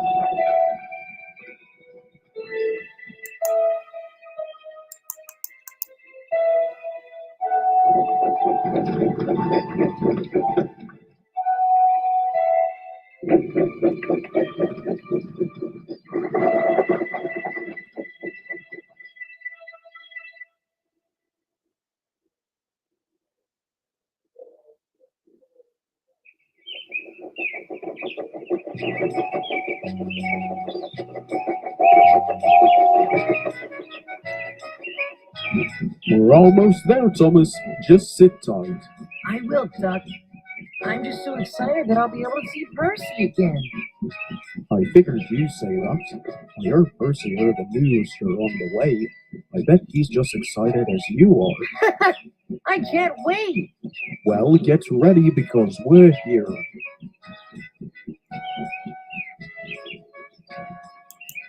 Welcome, my friend. Steamworks is a little busy at the moment, so Thomas is gonna have to wait in the shed over there. Oh, okay. Don't mind me if I do.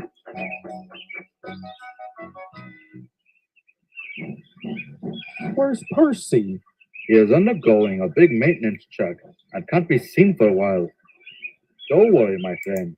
You'll see him when he comes back to work with you. Speaking of work, I must be on my way. See you all later, and get better, Thomas. Goodbye, my friend. Stay safe now. Now, let's have a look at you, Thomas. If you're wondering why I'm all banged up, Victor, I crashed into the barber shop. You did? Just like that. I heard that, Victor. Now, let's see if there are any spare buffers and lamps I can give you. Kevin! Yes, boss. I'll be right on it. Kevin. Sorry, boss, but I checked our inventory. No spare parts for Thomas at the moment. Percy has to use them. He'll have to wait a bit. That's fine, Kevin. That gives me enough time to tell Victor about what has happened over the time being. Okay, then. Tell me everything. So, my friend, what has happened while I've been gone? Lots of things have been happening, Victor. Best prepare yourself.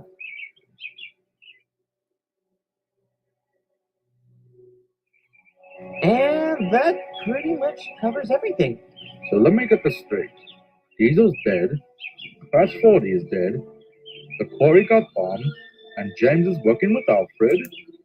Pretty much. Oh, almost forgot that James is the reason that you crashed into the barber shop. Yep, Wow, looks like you've had an adventure, my friend. I know. But Edward was the one who really handled the situation well. Speaking of Edward, how is he? He's okay.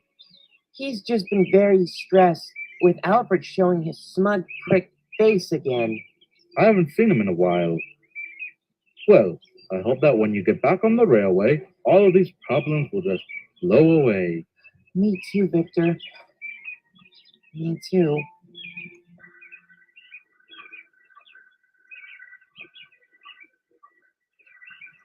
No, James.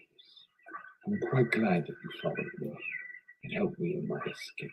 I didn't have much of a choice anyway. I know that. Plus, I'm just happy we escaped. So am I. But since you helped me, would you like to come back and be my sidekick again? Sidekick? No, wait. That's not what I meant. Sidekick? James, A wait. damn sidekick. That's what you think of me. Even after all the things I've done for you, the people and engines I've killed, you think of me as your sidekick? James, listen to me. No, you listen to me. I lost my friends, my reputation, and my own ways of life, all for you and your stupid plans. I don't need your help, and you don't need mine. Goodbye. James, where are you going? To somewhere you're not.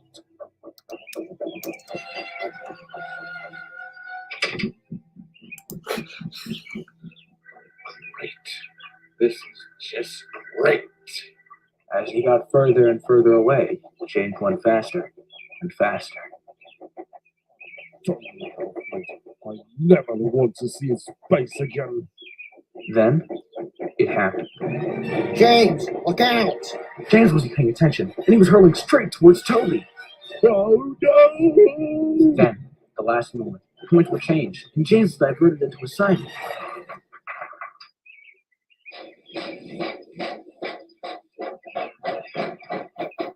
James, oh my god, what are you doing? Oh crap, oh crap, oh crap.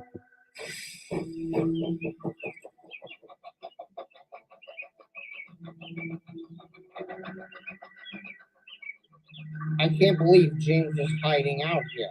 But why is he going so fast? Toby thought for a moment, then decided what he was going to do. First, I'll drop the passengers at the station, and then I'll try to follow James.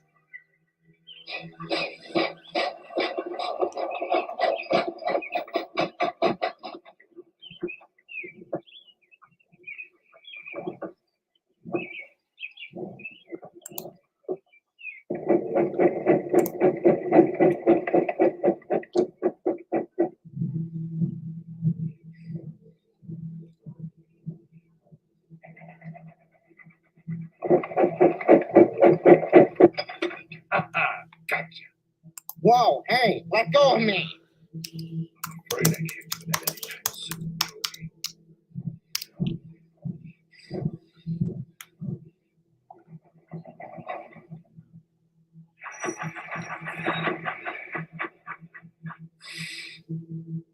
Wait, what? Alfred, what do you want from me? Except for you to promise me one thing. I'll do anything. Please! You tell me I am a James Brown Captain. I will cut you down and have you strip the spare lumber. Okay. I'll keep it zipped, alright? Good. Now run along. Before I change my mind.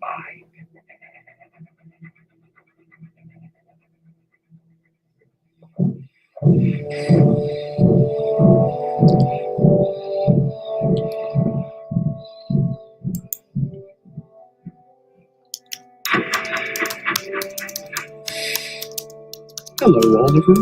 How are you doing this fine morning? Oh, hey, Doc. I'm doing fine. Just feeling a little.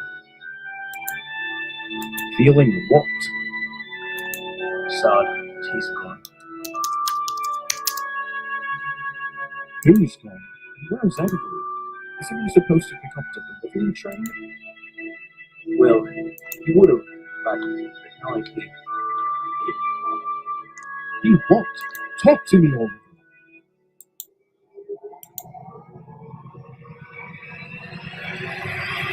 He died, Doc. That explosion at the docks, he was right at the center of it. What? Who told you? I don't know all the details, Doc. Alright? But Gordon told me that there's a train of wooden vans that would bring with bombs at the docks that night. It would saw them and tried to take them away. But while he was pushing the train away, it went on. But who put the train there? Supposedly, it was James. Good grief. Why didn't any of us see this coming? I don't know, Doc. But Edward sacrificed his life to save us. If I see that James, I'll tear him to bits. After what he has done, he'll pay. Oh, he'll pay. Whatever you say, Mr. Ray Western. But I must get back to my work. By the way, you have to take that goods train over there. Where to?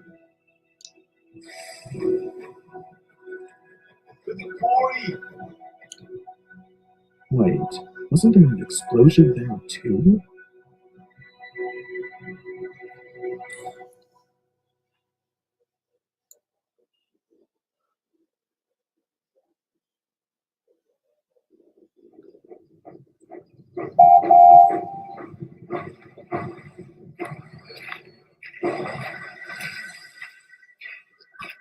Thanks for the supplies, Doug. We really need to repair this bridge. Yeah, we don't know who blew it up, but geez, it's gonna take a decent while to fix. Duck stared at the severe damage of the core. What was once a busy place of stonework was now a crater, some piles of rubber and scrap. I think I know who did this. You do? I think it was James. What makes you say that? There was a train full of explosions near the docks. That was the one that took out Edward. Go on. These were wooden vans. The same kind was found at the dock's wreckage. How do you know that? Oliver told me. And you're saying that James isn't the only cause of Edward's death, but now Diesel too? Exactly. I can't believe he would do such a thing. I never thought he had it in him. Same here, but I can't believe he did this much damage. That was a close one, Toby. Thanks for telling me, Doc. What was that? What was what? I heard a voice from the other side of the quarry near the exit. Duck, go check it out. We can't go across those rails, but you can. On it. Be careful, Duck. These rails are heavily damaged after all. Will do, sir. Oh dear, they know I'm here. I can't leave now or else they'll hear me. I might as well stay hidden and hope for the best. Oh no, I have to do something, or else I'm screwed. Hello? Is anyone there? What the? James? God!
Oh, it's not the garden shed again. That's not a shed. Why would a shed be on the rail? It's a brake bed. Oi!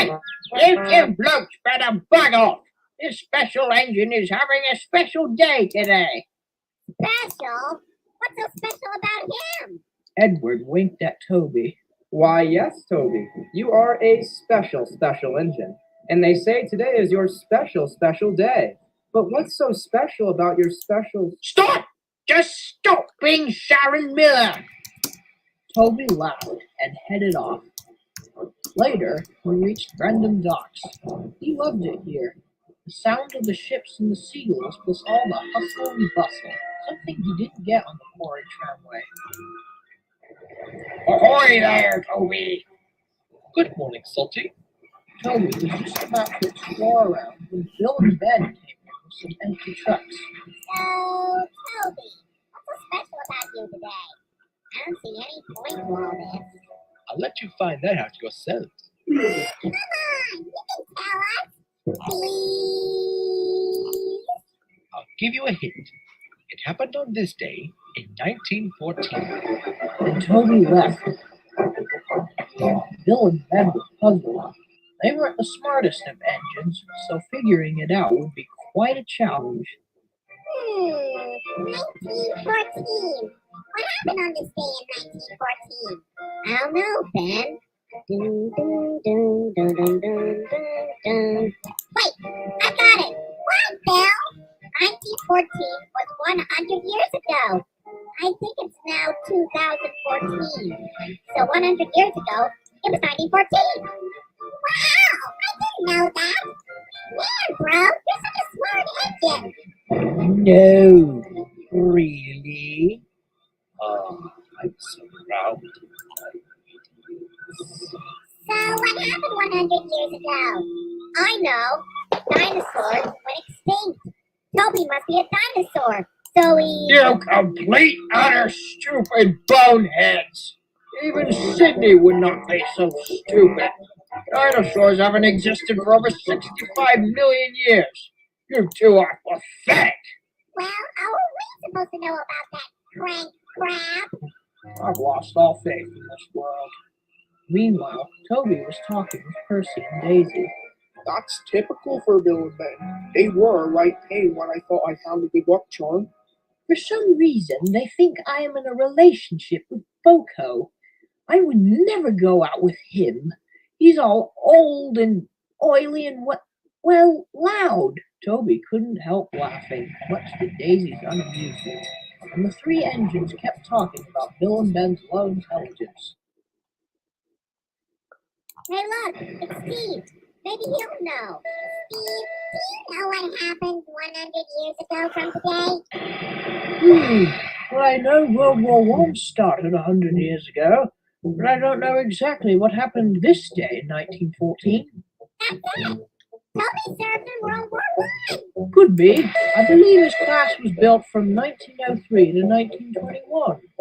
Well, I better be heading off. Bill, I don't think World Wars are something to celebrate. It's gotta be something else. The twins thought long and hard. Hello, Ben. Shouldn't you two be at the Playworks by now? Thinking about what? The twins explained to Derek about Toby. Well, I've never really spoken to Toby, so I don't know anything about him. But anyways, I should be heading off to the Clayworks. I suggest you two do the same before you get into trouble. Derek slunk away. Good day, Derek. Oh, hello, Gordon. That's one smart coat of paint.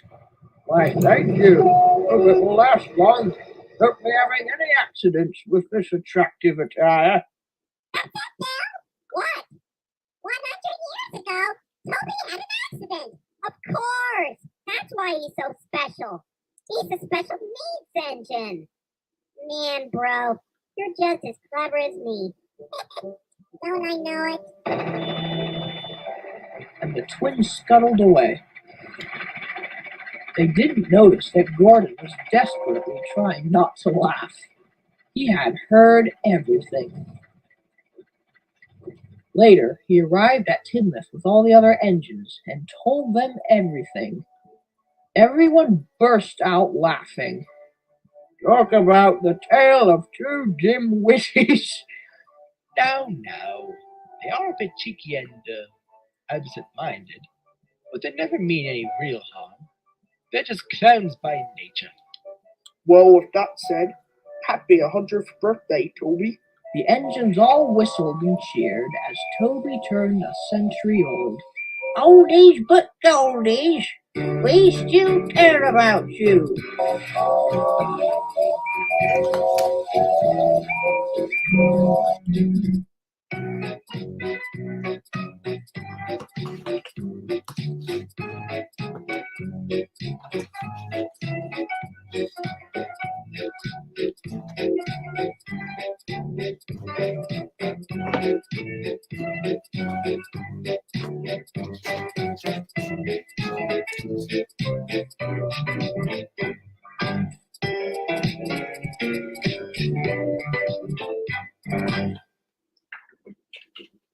Your wand chooses the wizard, Mr. Potter. Get your wands Thank you. and your tickets. I trust you're enjoying your wand. Can I keep this? The Secrets of Dumbledore. Rated PG-13. How good does a shrimp from a chicken place have to be to become the almost #1 best-selling shrimp in America?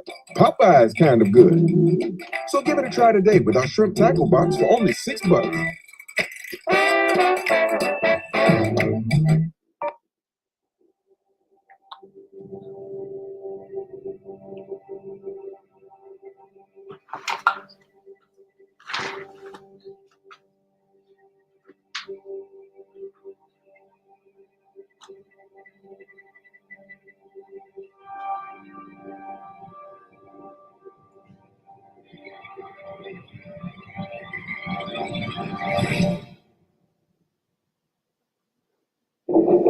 It was a cold, windy day on the Skarloey Railway. Fall was in full blast. Sweaters were quickly becoming a common sight. At night, a thick fog would roll in, covering the hills with poor visibility. The engines didn't like the fog at night. It created a very spooky atmosphere. One night, it was particularly bad in the hills. Mr. Percival thought it too dangerous for trains to run. The engines were all stuck in their sheds. I've been through fog worse than this. There's no need to close the railway. Fog during the day is very different from fog at night. Even with a headlamp, it's dangerous to go down the line when you can't see 2 feet in front of you. Well, we can't just sit here and do nothing. How about a story? Why, yes, I am very familiar with a lot of stories from Shakespeare or Edgar Allan Poe. I meant a scary story. You know, like a ghost story. Like when I saw Proteus. No, that's not scary. We need one that has lots of blood. That won't scare one. That'll make us sick. Well, I don't really have any good scary stories. Neither do I. I've got one. The engines all glared at Duncan. You? Isn't that stupid old incident at the old Iron Bridge? No, it's something completely different. Since when have you heard a decent ghost story? Exactly. You'd probably get scared of it yourself. Oh, do be quiet. I would actually like to hear it, just to see how it is. Let's just listen, shall we? Very well, then. Let's see how long we can get through it without falling asleep. Quiet! As no one else can find a good story, I guess you can better take it away, Duncan. Right.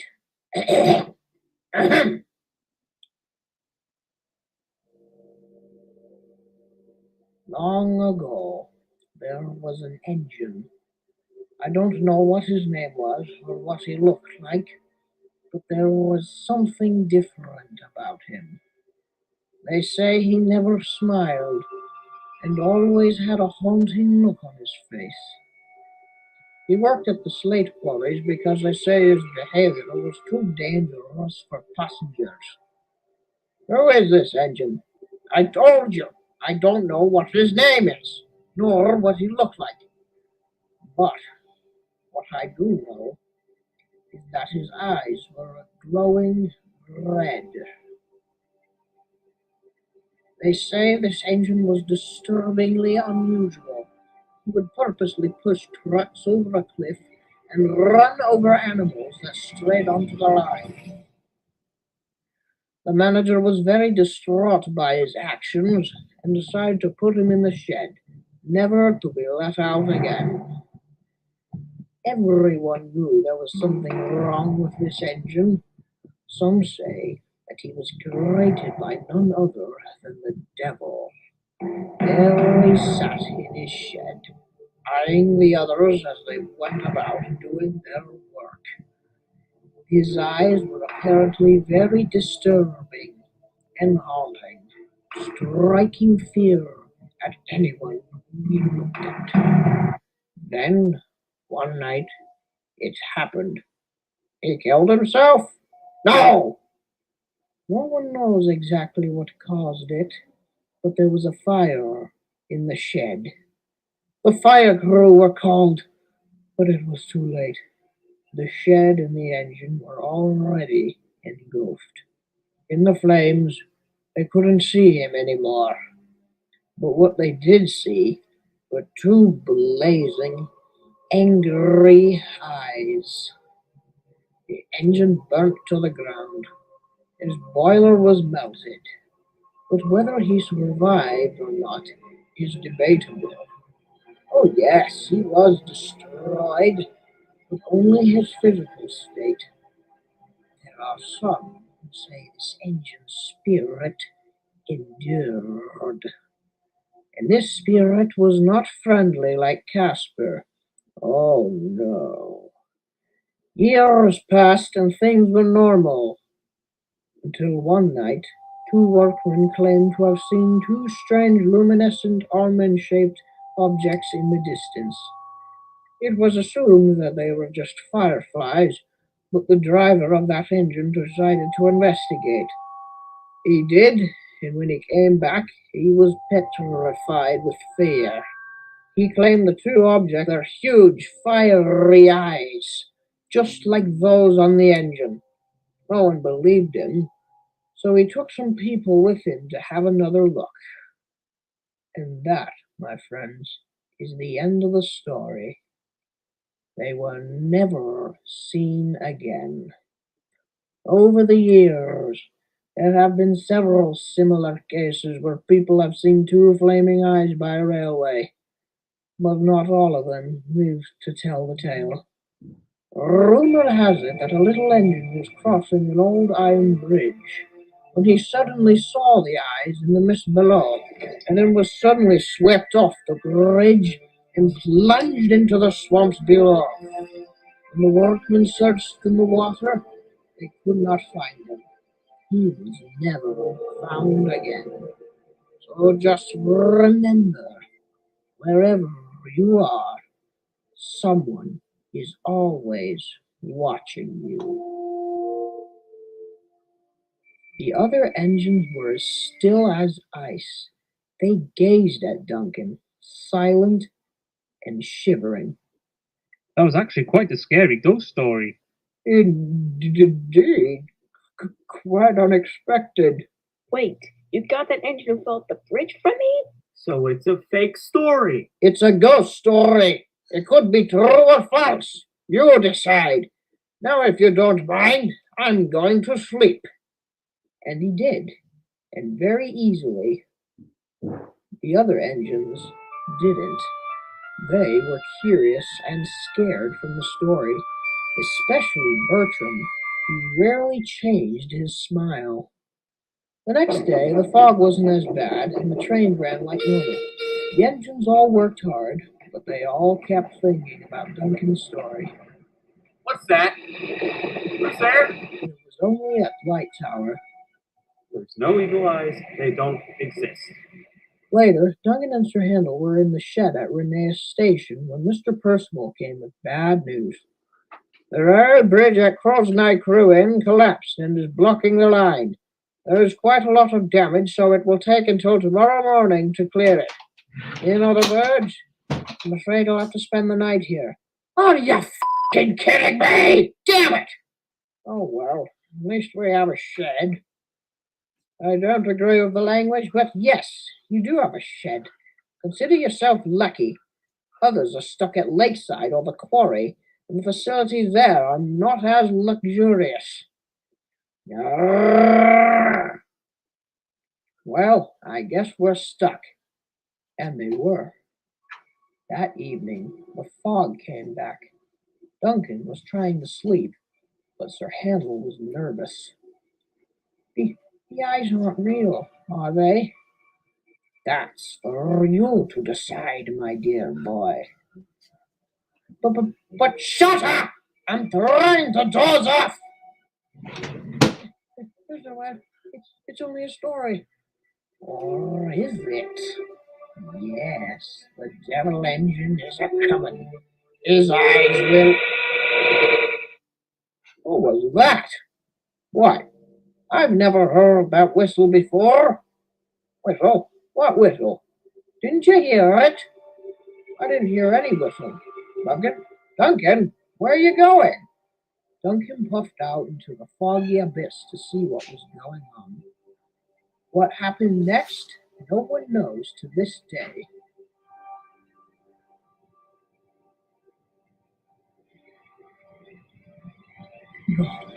No! Duncan! What happened? Where are you going? Run for your life! It's the eyes! The eyes!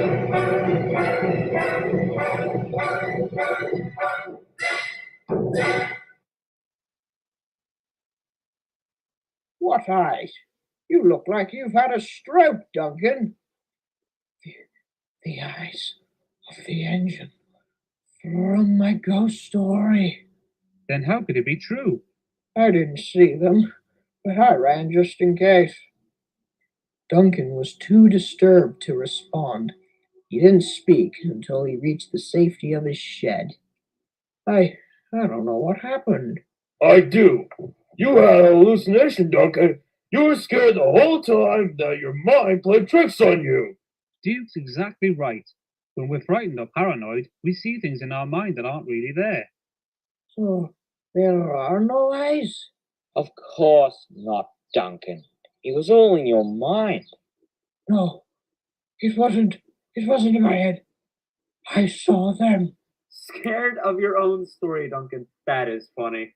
Duncan almost said something, but grunted off and hurried to do his work. And we all know what happens when Duncan gets spooked. I kinda knew it was fake. An angel with an unknown name, suffering a terrible fate. He got all that from when I told him about that engine on the old iron bridge. About that old iron bridge engine, Rusty, you do know that did actually happen, don't you? Why, yes. You and Rheneas told me. Well, we didn't know the engine's name. In fact, we hardly ever saw it. Really? Yes, Sir Handel. What point are you trying to make? The point is, that engine was a huge mystery. In fact, we don't know what happened after he fell off the bridge. I mean, he can't have simply disappeared from existence. There must be a reason why he was never found again. The engines never did find out if the incident of the eyes was real or not. The old iron bridge, on the other hand, well, that's another story.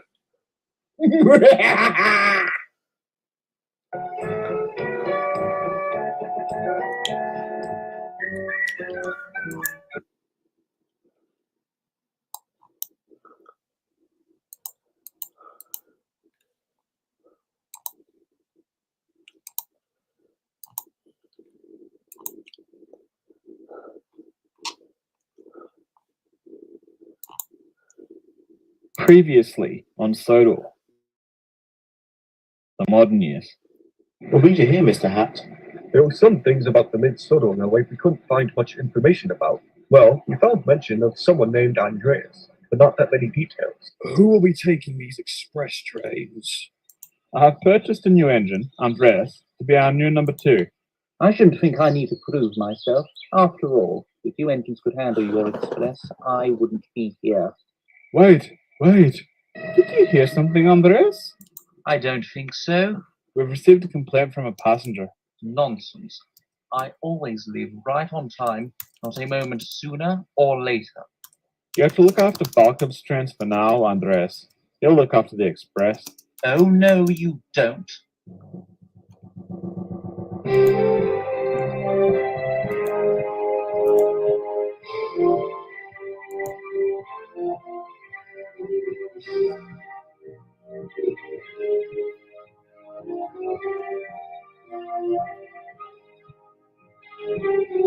Okay, hang on one. Need to get. I need glasses. One rainy morning, a week after Andreas's outburst, Duke returned to the Mid-Sodor Railway's shed.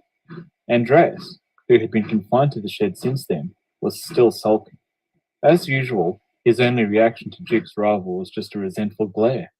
You got off lightly, you know. Lightly? Being left in this dusty shed, no one coming near me. Compared to what happened to your predecessor, yes. My predecessor? Stanley was our previous number 2. He rode rough on the rails and never listened to advice. Eventually our manager got fed up with him and made him into a pumping engine behind our sheds. Codswallop, that would be a waste of money. It's more useful than having an engine confined to the shed for being unreliable. That's just dead weight. You could very well end up like me. Who was that? It came from behind our sheds. Who do you think it was? Andreas carefully considered Duke's words. Duke, could you tell the manager I'd like to work again? I'll do whatever is needed. I'll tell him. Over the next week, Andreas did the work he was given, grumbling all the while. He had said he would do what was needed, yes, but only out of necessity. Once he was back in his rightful place, at the head of the express, he'd be safe again. He treated the trucks roughly, but was careful with the coaches.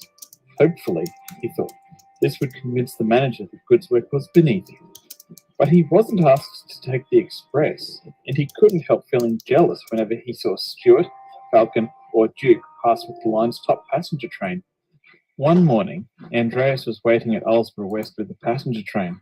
It was a guaranteed connection with the North West Railway, and he was waiting for Lily to arrive with her passengers. She's supposed to be here by now. Lily steamed in a moment later, only a couple of minutes late. As she gently braked her train, she looked over apologetically. I must apologize, Andreas. I had to wait for a passenger at Callan. You had to wait for a passenger? He tripped while running for the coach. After all that, I didn't want him to have to wait for the next train. That was worth delaying my train, was it? We have to look after the people along our lines, Andreas. I made sure to make up the time en route. You'll not be leaving more than a minute late. That's not the point. If your passengers can't get your train on time, that's their own fault. Passenger trains are too important to be delayed by some bumbling. Passenger trains or your passenger trains, Andreas? Lily looked closely at the small tank engine. As a good friend of the mid-Sodor engines, she'd heard a bit about what had been going on over the last few weeks. But before she could say any more, Andreas's guard blew his whistle. Without another word, Andreas abruptly steamed out of the station. Lily, did Andreas just say passenger trains are too important to be delayed? I'm afraid so. It's not a healthy mentality for an engine. Well, indeed. A moment later, a nasty suspicion struck Falcon. Following Andreas's incident with the passenger a couple of weeks ago, their manager had spoken to both him and his driver. Falcon had been shunting in the yard at the time and had overheard most of what had been said. I checked with the station master, Andreas. He confirmed it. You did leave early. Well, it won't happen again. The passenger also said he called out to you, and your driver said he thought he heard someone calling up. Did you not hear anything? I'm afraid not, sir. Are you sure? Yes, sir. I see. I wonder. I'm meaning to talk to Andreas about a passenger. With that, Falcon departed to take his next train. As he headed along the line, Falcon began to have doubts. Although Andreas's manner did leave a lot to be desired, that didn't necessarily mean that he was untrustworthy. But on the other buffer, their manager had taken Andreas off express duties immediately after that incident with the passenger. Surely he must have suspected something. Once he'd finished that run, Falcon was due to return with the passenger train. As he departed, he glanced back at the coach behind him. Gertrude, can I ask you something? Of course, Falcon. Were you on the express train when Andreas missed that passenger? Yes. Why do you ask? Did you hear that passenger calling out for you to wait? Funny you asked that. Millie and I were just discussing it yesterday. Weren't we, Millie? Indeed. Now, I hope you don't think we're out of line, Falcon, but, well, we heard that passenger clearly enough. Andreas' driver did too. At least he seemed to hear something. Falcon frowned, suspicious. Do you think Andreas heard the passenger? I was right behind him, and I heard the passenger calling. It was just for a moment or two. Andreas whistled loudly as he was leaving. I couldn't hear anything over that. I see. Falcon fell silent. He was thinking of what he'd say to Andreas the next time he saw him. When Falcon reached Alsdale Station, a few minutes ahead of schedule, he found Andreas resting in the sheds. I've just had a rather interesting conversation with Gertrude and Millicent. What did they say? Gertrude was just behind you, and she heard the passenger calling out for you to wait. So did your driver.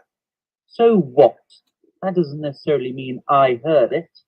Oh, come on. Do you really expect me to believe there's a wall of silence between your cab and your smoke box? Even if you hadn't heard it, I very much doubt you didn't even pause to address your driver's concerns. Andreas frowned angrily. All right, so I did hear him. He was running late. It was that simple.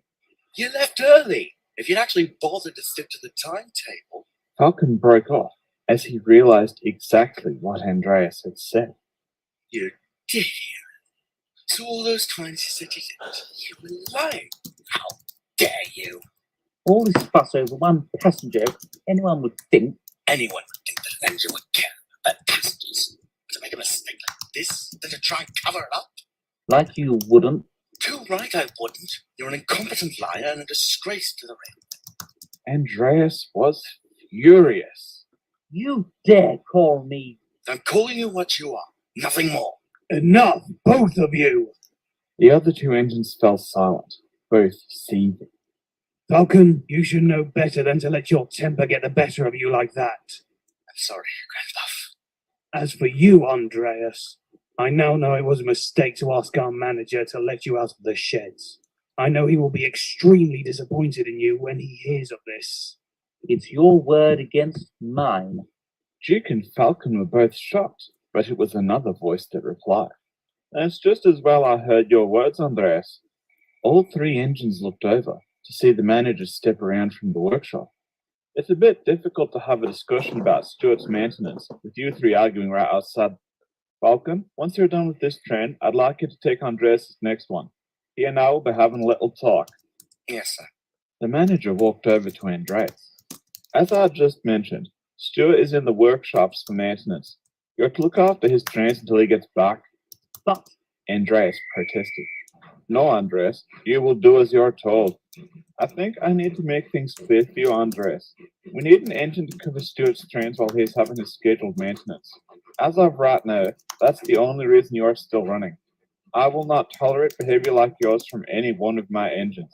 If you so much as put another bolt out of line, that will be the end of you. With that, the manager departed. Duke shot a suspicious look at Andreas. He's not the only one who'll be keeping an eye on you. With that, Duke departed.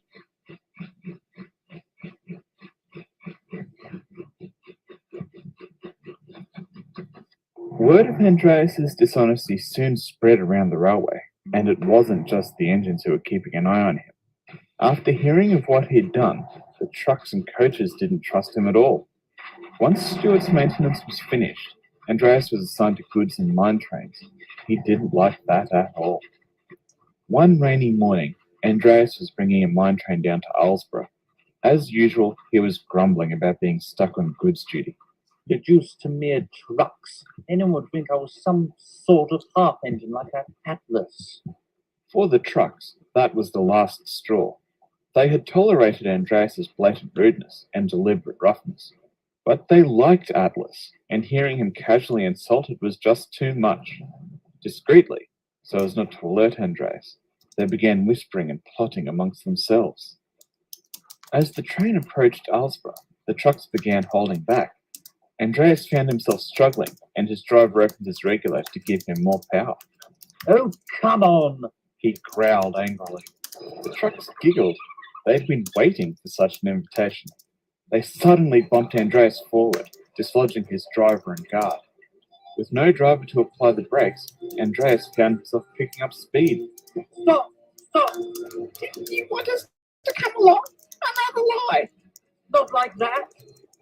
With a crash, Andreas burst through the bus at the end of the line. Wheels spinning, he thudded down onto the tracks of the Northwest Railway. Panicked whistles sounded out. Lily was approaching with a passenger train. Andreas closed his eyes.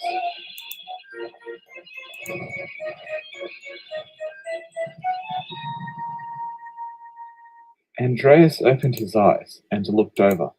Lily's buffers were just inches from his boiler, and she did not look pleased at all. I know you are keen to be on time, Andreas, but on this occasion, you really have gone too far. Andreas didn't reply. The rain had stopped by the time Andreas was put back on the rails. As the workmen started inspecting him, he looked nervously over at the manager, who had been supervising the whole operation. I just don't know what I'm going to do with you, Andreas. Ever since you've arrived, you've only caused trouble. Please give me a second chance, sir. I won't cause any more trouble. To Andreas's dismay, the manager shook his head. You've already had a second chance, Andreas, and you didn't change at all. I simply don't know if I can trust you. Falcon will be taking you to the main sheds once we're done here, and that's where you'll stay until I decide what to do with you. So I shunted Andreas to the back of the shed and left him there. Our manager rearranged our schedules so that the four of us were able to handle all the trains between us. But what happened to Andreas? There's a small harbour at Alsborough. Around the time of Andreas's accidents, the maintenance people there was looking for a new, larger steam launch. Do you mean they converted Andreas into a boat? Indeed. What about Atlas? Surely he wasn't left behind when the Mid-Soda Railway was closed down. Peter, Sam, and Sir Handel exchanged a look. We don't really know. He was still there when we went to the aluminium plant at Kilgaldred. He was bought by a zinc near Craigweir, on the north of the island. Craigweir? But there aren't any railways up there. It was a tramway taking the zinc from the mines to the port in Harwick. I understand he was replacing a team of horses. Hold on. You mean there was a whole tramway up north we didn't know about? There was, yes. Charlie didn't reply for a moment, considering this new information. Thank you for your time. With that, Charlie headed over to the station. Looks like we've got one more railway of Sodor to talk about in this TV series. Indeed. Meanwhile, Charlie had reached the station platform and was on the phone to his producer. Sir Handel had guessed correctly. This tramway up north did warrant investigation, and they would be able to do an episode of their documentary on it. A moment later, Charlie boarded the branch line flyer. As the train got underway, he couldn't help feeling curious. He wasn't quite sure what he'd find up in Craigweir, but he was looking forward to finding out.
It was a crisp autumn morning on the island of Sodor, and Edwin the rail motor was approaching Ballahoe on one of his regular runs. As he stopped at the station, he looked curiously down the line. Normally, Evan would have been meeting him. However, the other rail motor had gone to the works that morning for his 5-yearly service, and another engine would be taking his place. Much to Edwin's surprise, it was James who arrived with the other train, the red engine smoothly pulling into the platform. He looked slightly annoyed. Morning, Edwin. Morning, James. Are you filling in for Evan? Yes. What do you think I'm doing here? But it's usually Sheffield. Aren't you needed on the main line? Sheffield's needed elsewhere. As for my trains on the main line, Gordon's covering them. Oh, really? Now that he's retired from the express, he doesn't mind taking trucks so much. Apparently, he doesn't have to worry about maintaining his image now. James glanced down the line. The Fat Controller said I was the only engine available. Kept reminding me that change is as good as a rest. Before Edwin could reply, his guard blew his whistle and the rail motor departed.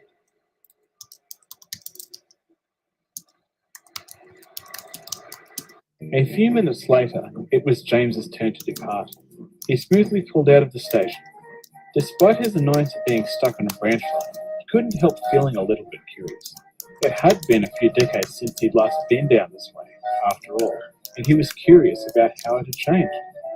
For the rest of the morning, James took Evans passenger trains along the Norramby Branch.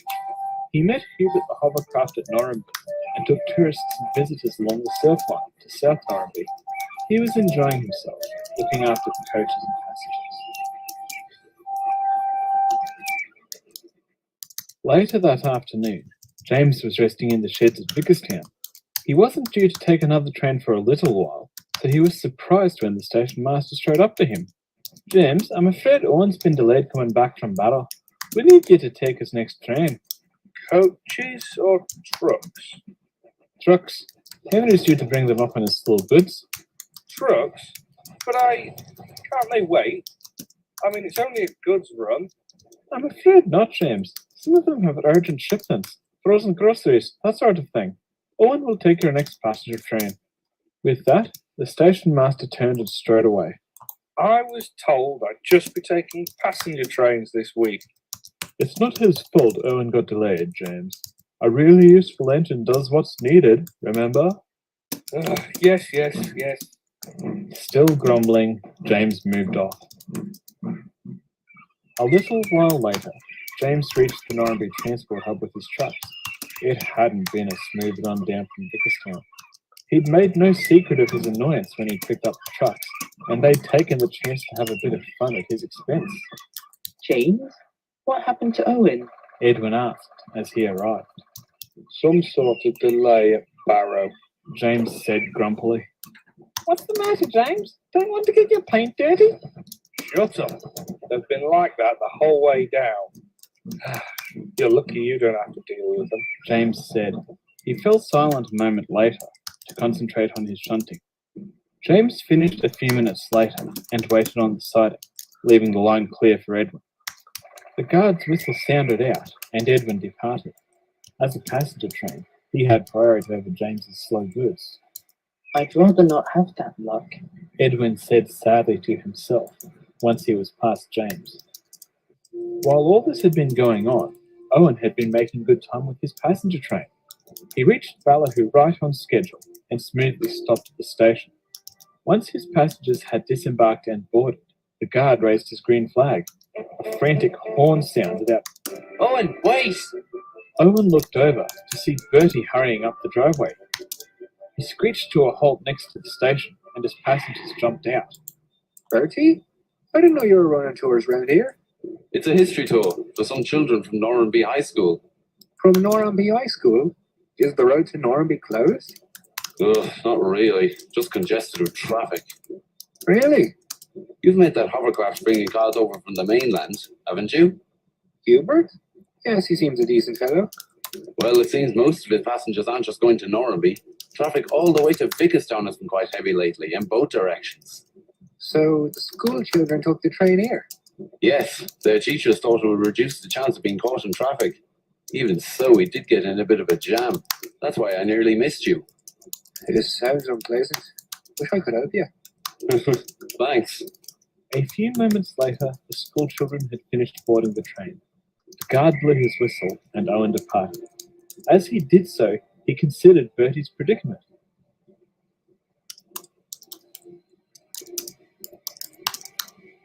It wasn't just the bus that was affected, he thought. Surely that congestion would be causing problems for the people of Norramby and Ballyhoo as well. Later that evening, Owen and Edwin were resting in the sheds when James returned. I'm afraid to say, the red engine was still in a bit of a foul mood. "Evening, James." Evening, Owen. "Are you all right, James? You seem a little put out." Being stuck on a branch line is bad enough. I thought I'd at least have a break from trucks this week. I mean, I'm filling in for a passenger rail car. James, I do appreciate you looking after the train, and I know the shopkeepers and restaurateurs in Ballyhoo and Normanby do too. Well, I suppose there is that. James, do you realise what you're complaining about? Yes, having to pull. You're complaining about being able to pull anything, James. Anything. Passengers, trucks, you name it. How do you think I feel sitting here listening to you complain about this, and all I can do is shuttle up and down the line with passengers? Edwin, calm down. Edwin blinked as if suddenly realizing what he was doing. Oh, it just gets to me, you know. Anyway, I think I have an evening train to take. He quickly departed before either of the other two engines could reply. I had no idea. Neither did I. Owen trailed off, looking thoughtfully at the diesel rail car heading towards the station platform. James looked curiously at Owen. Penny for your thoughts, Owen? Evan and Edwin.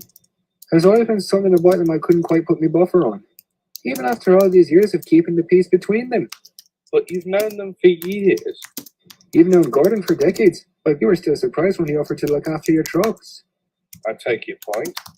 Silence fell after that, and James soon drifted off to sleep. But Owen didn't.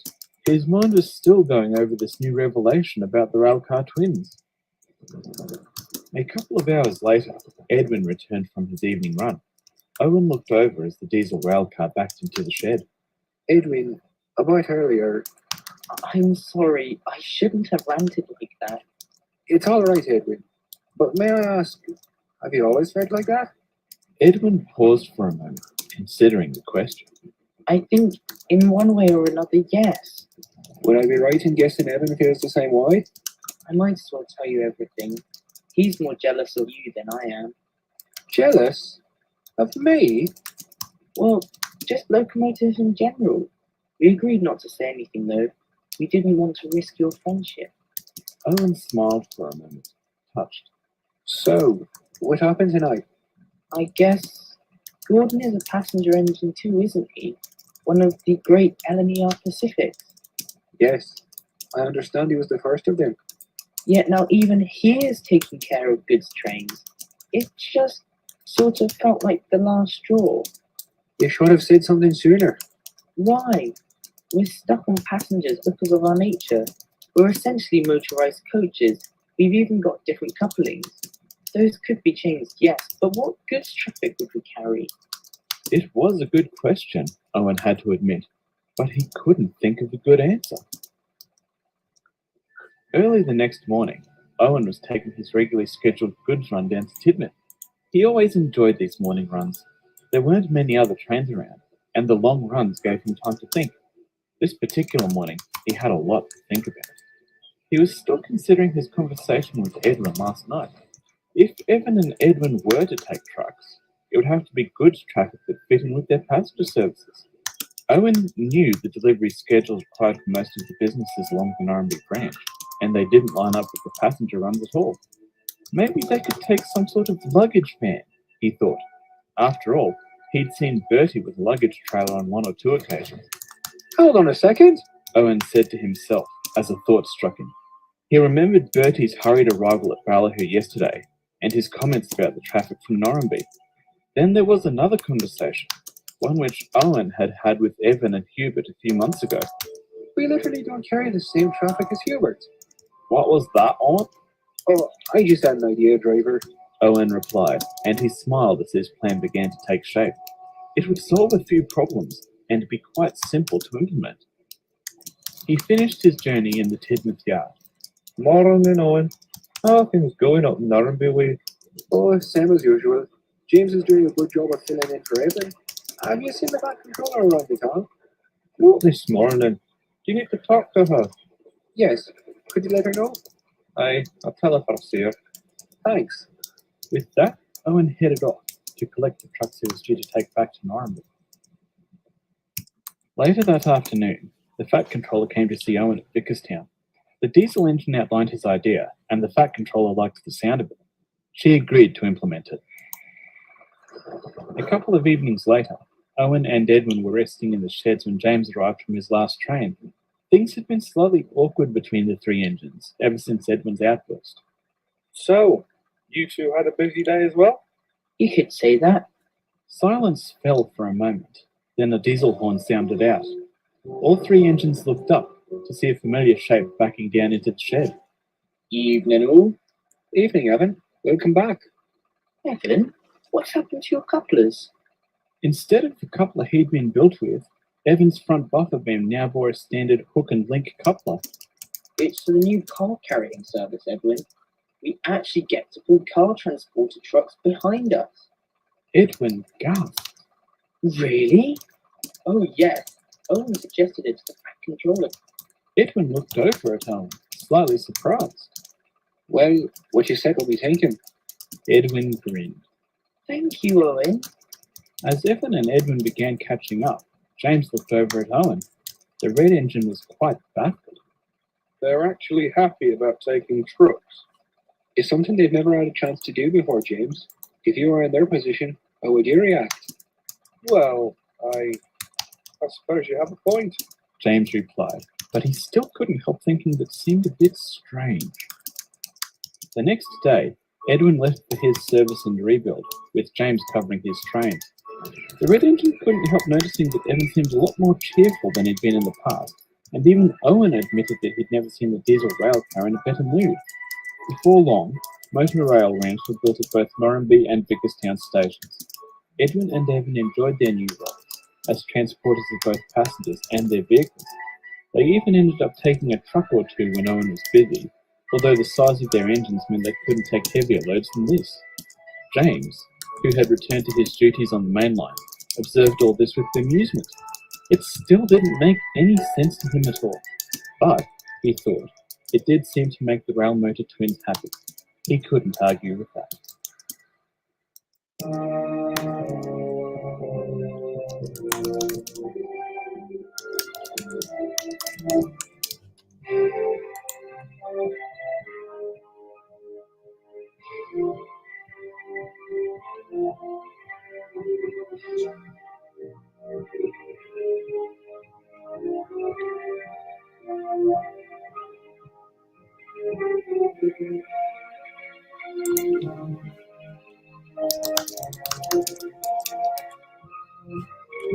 Yeah.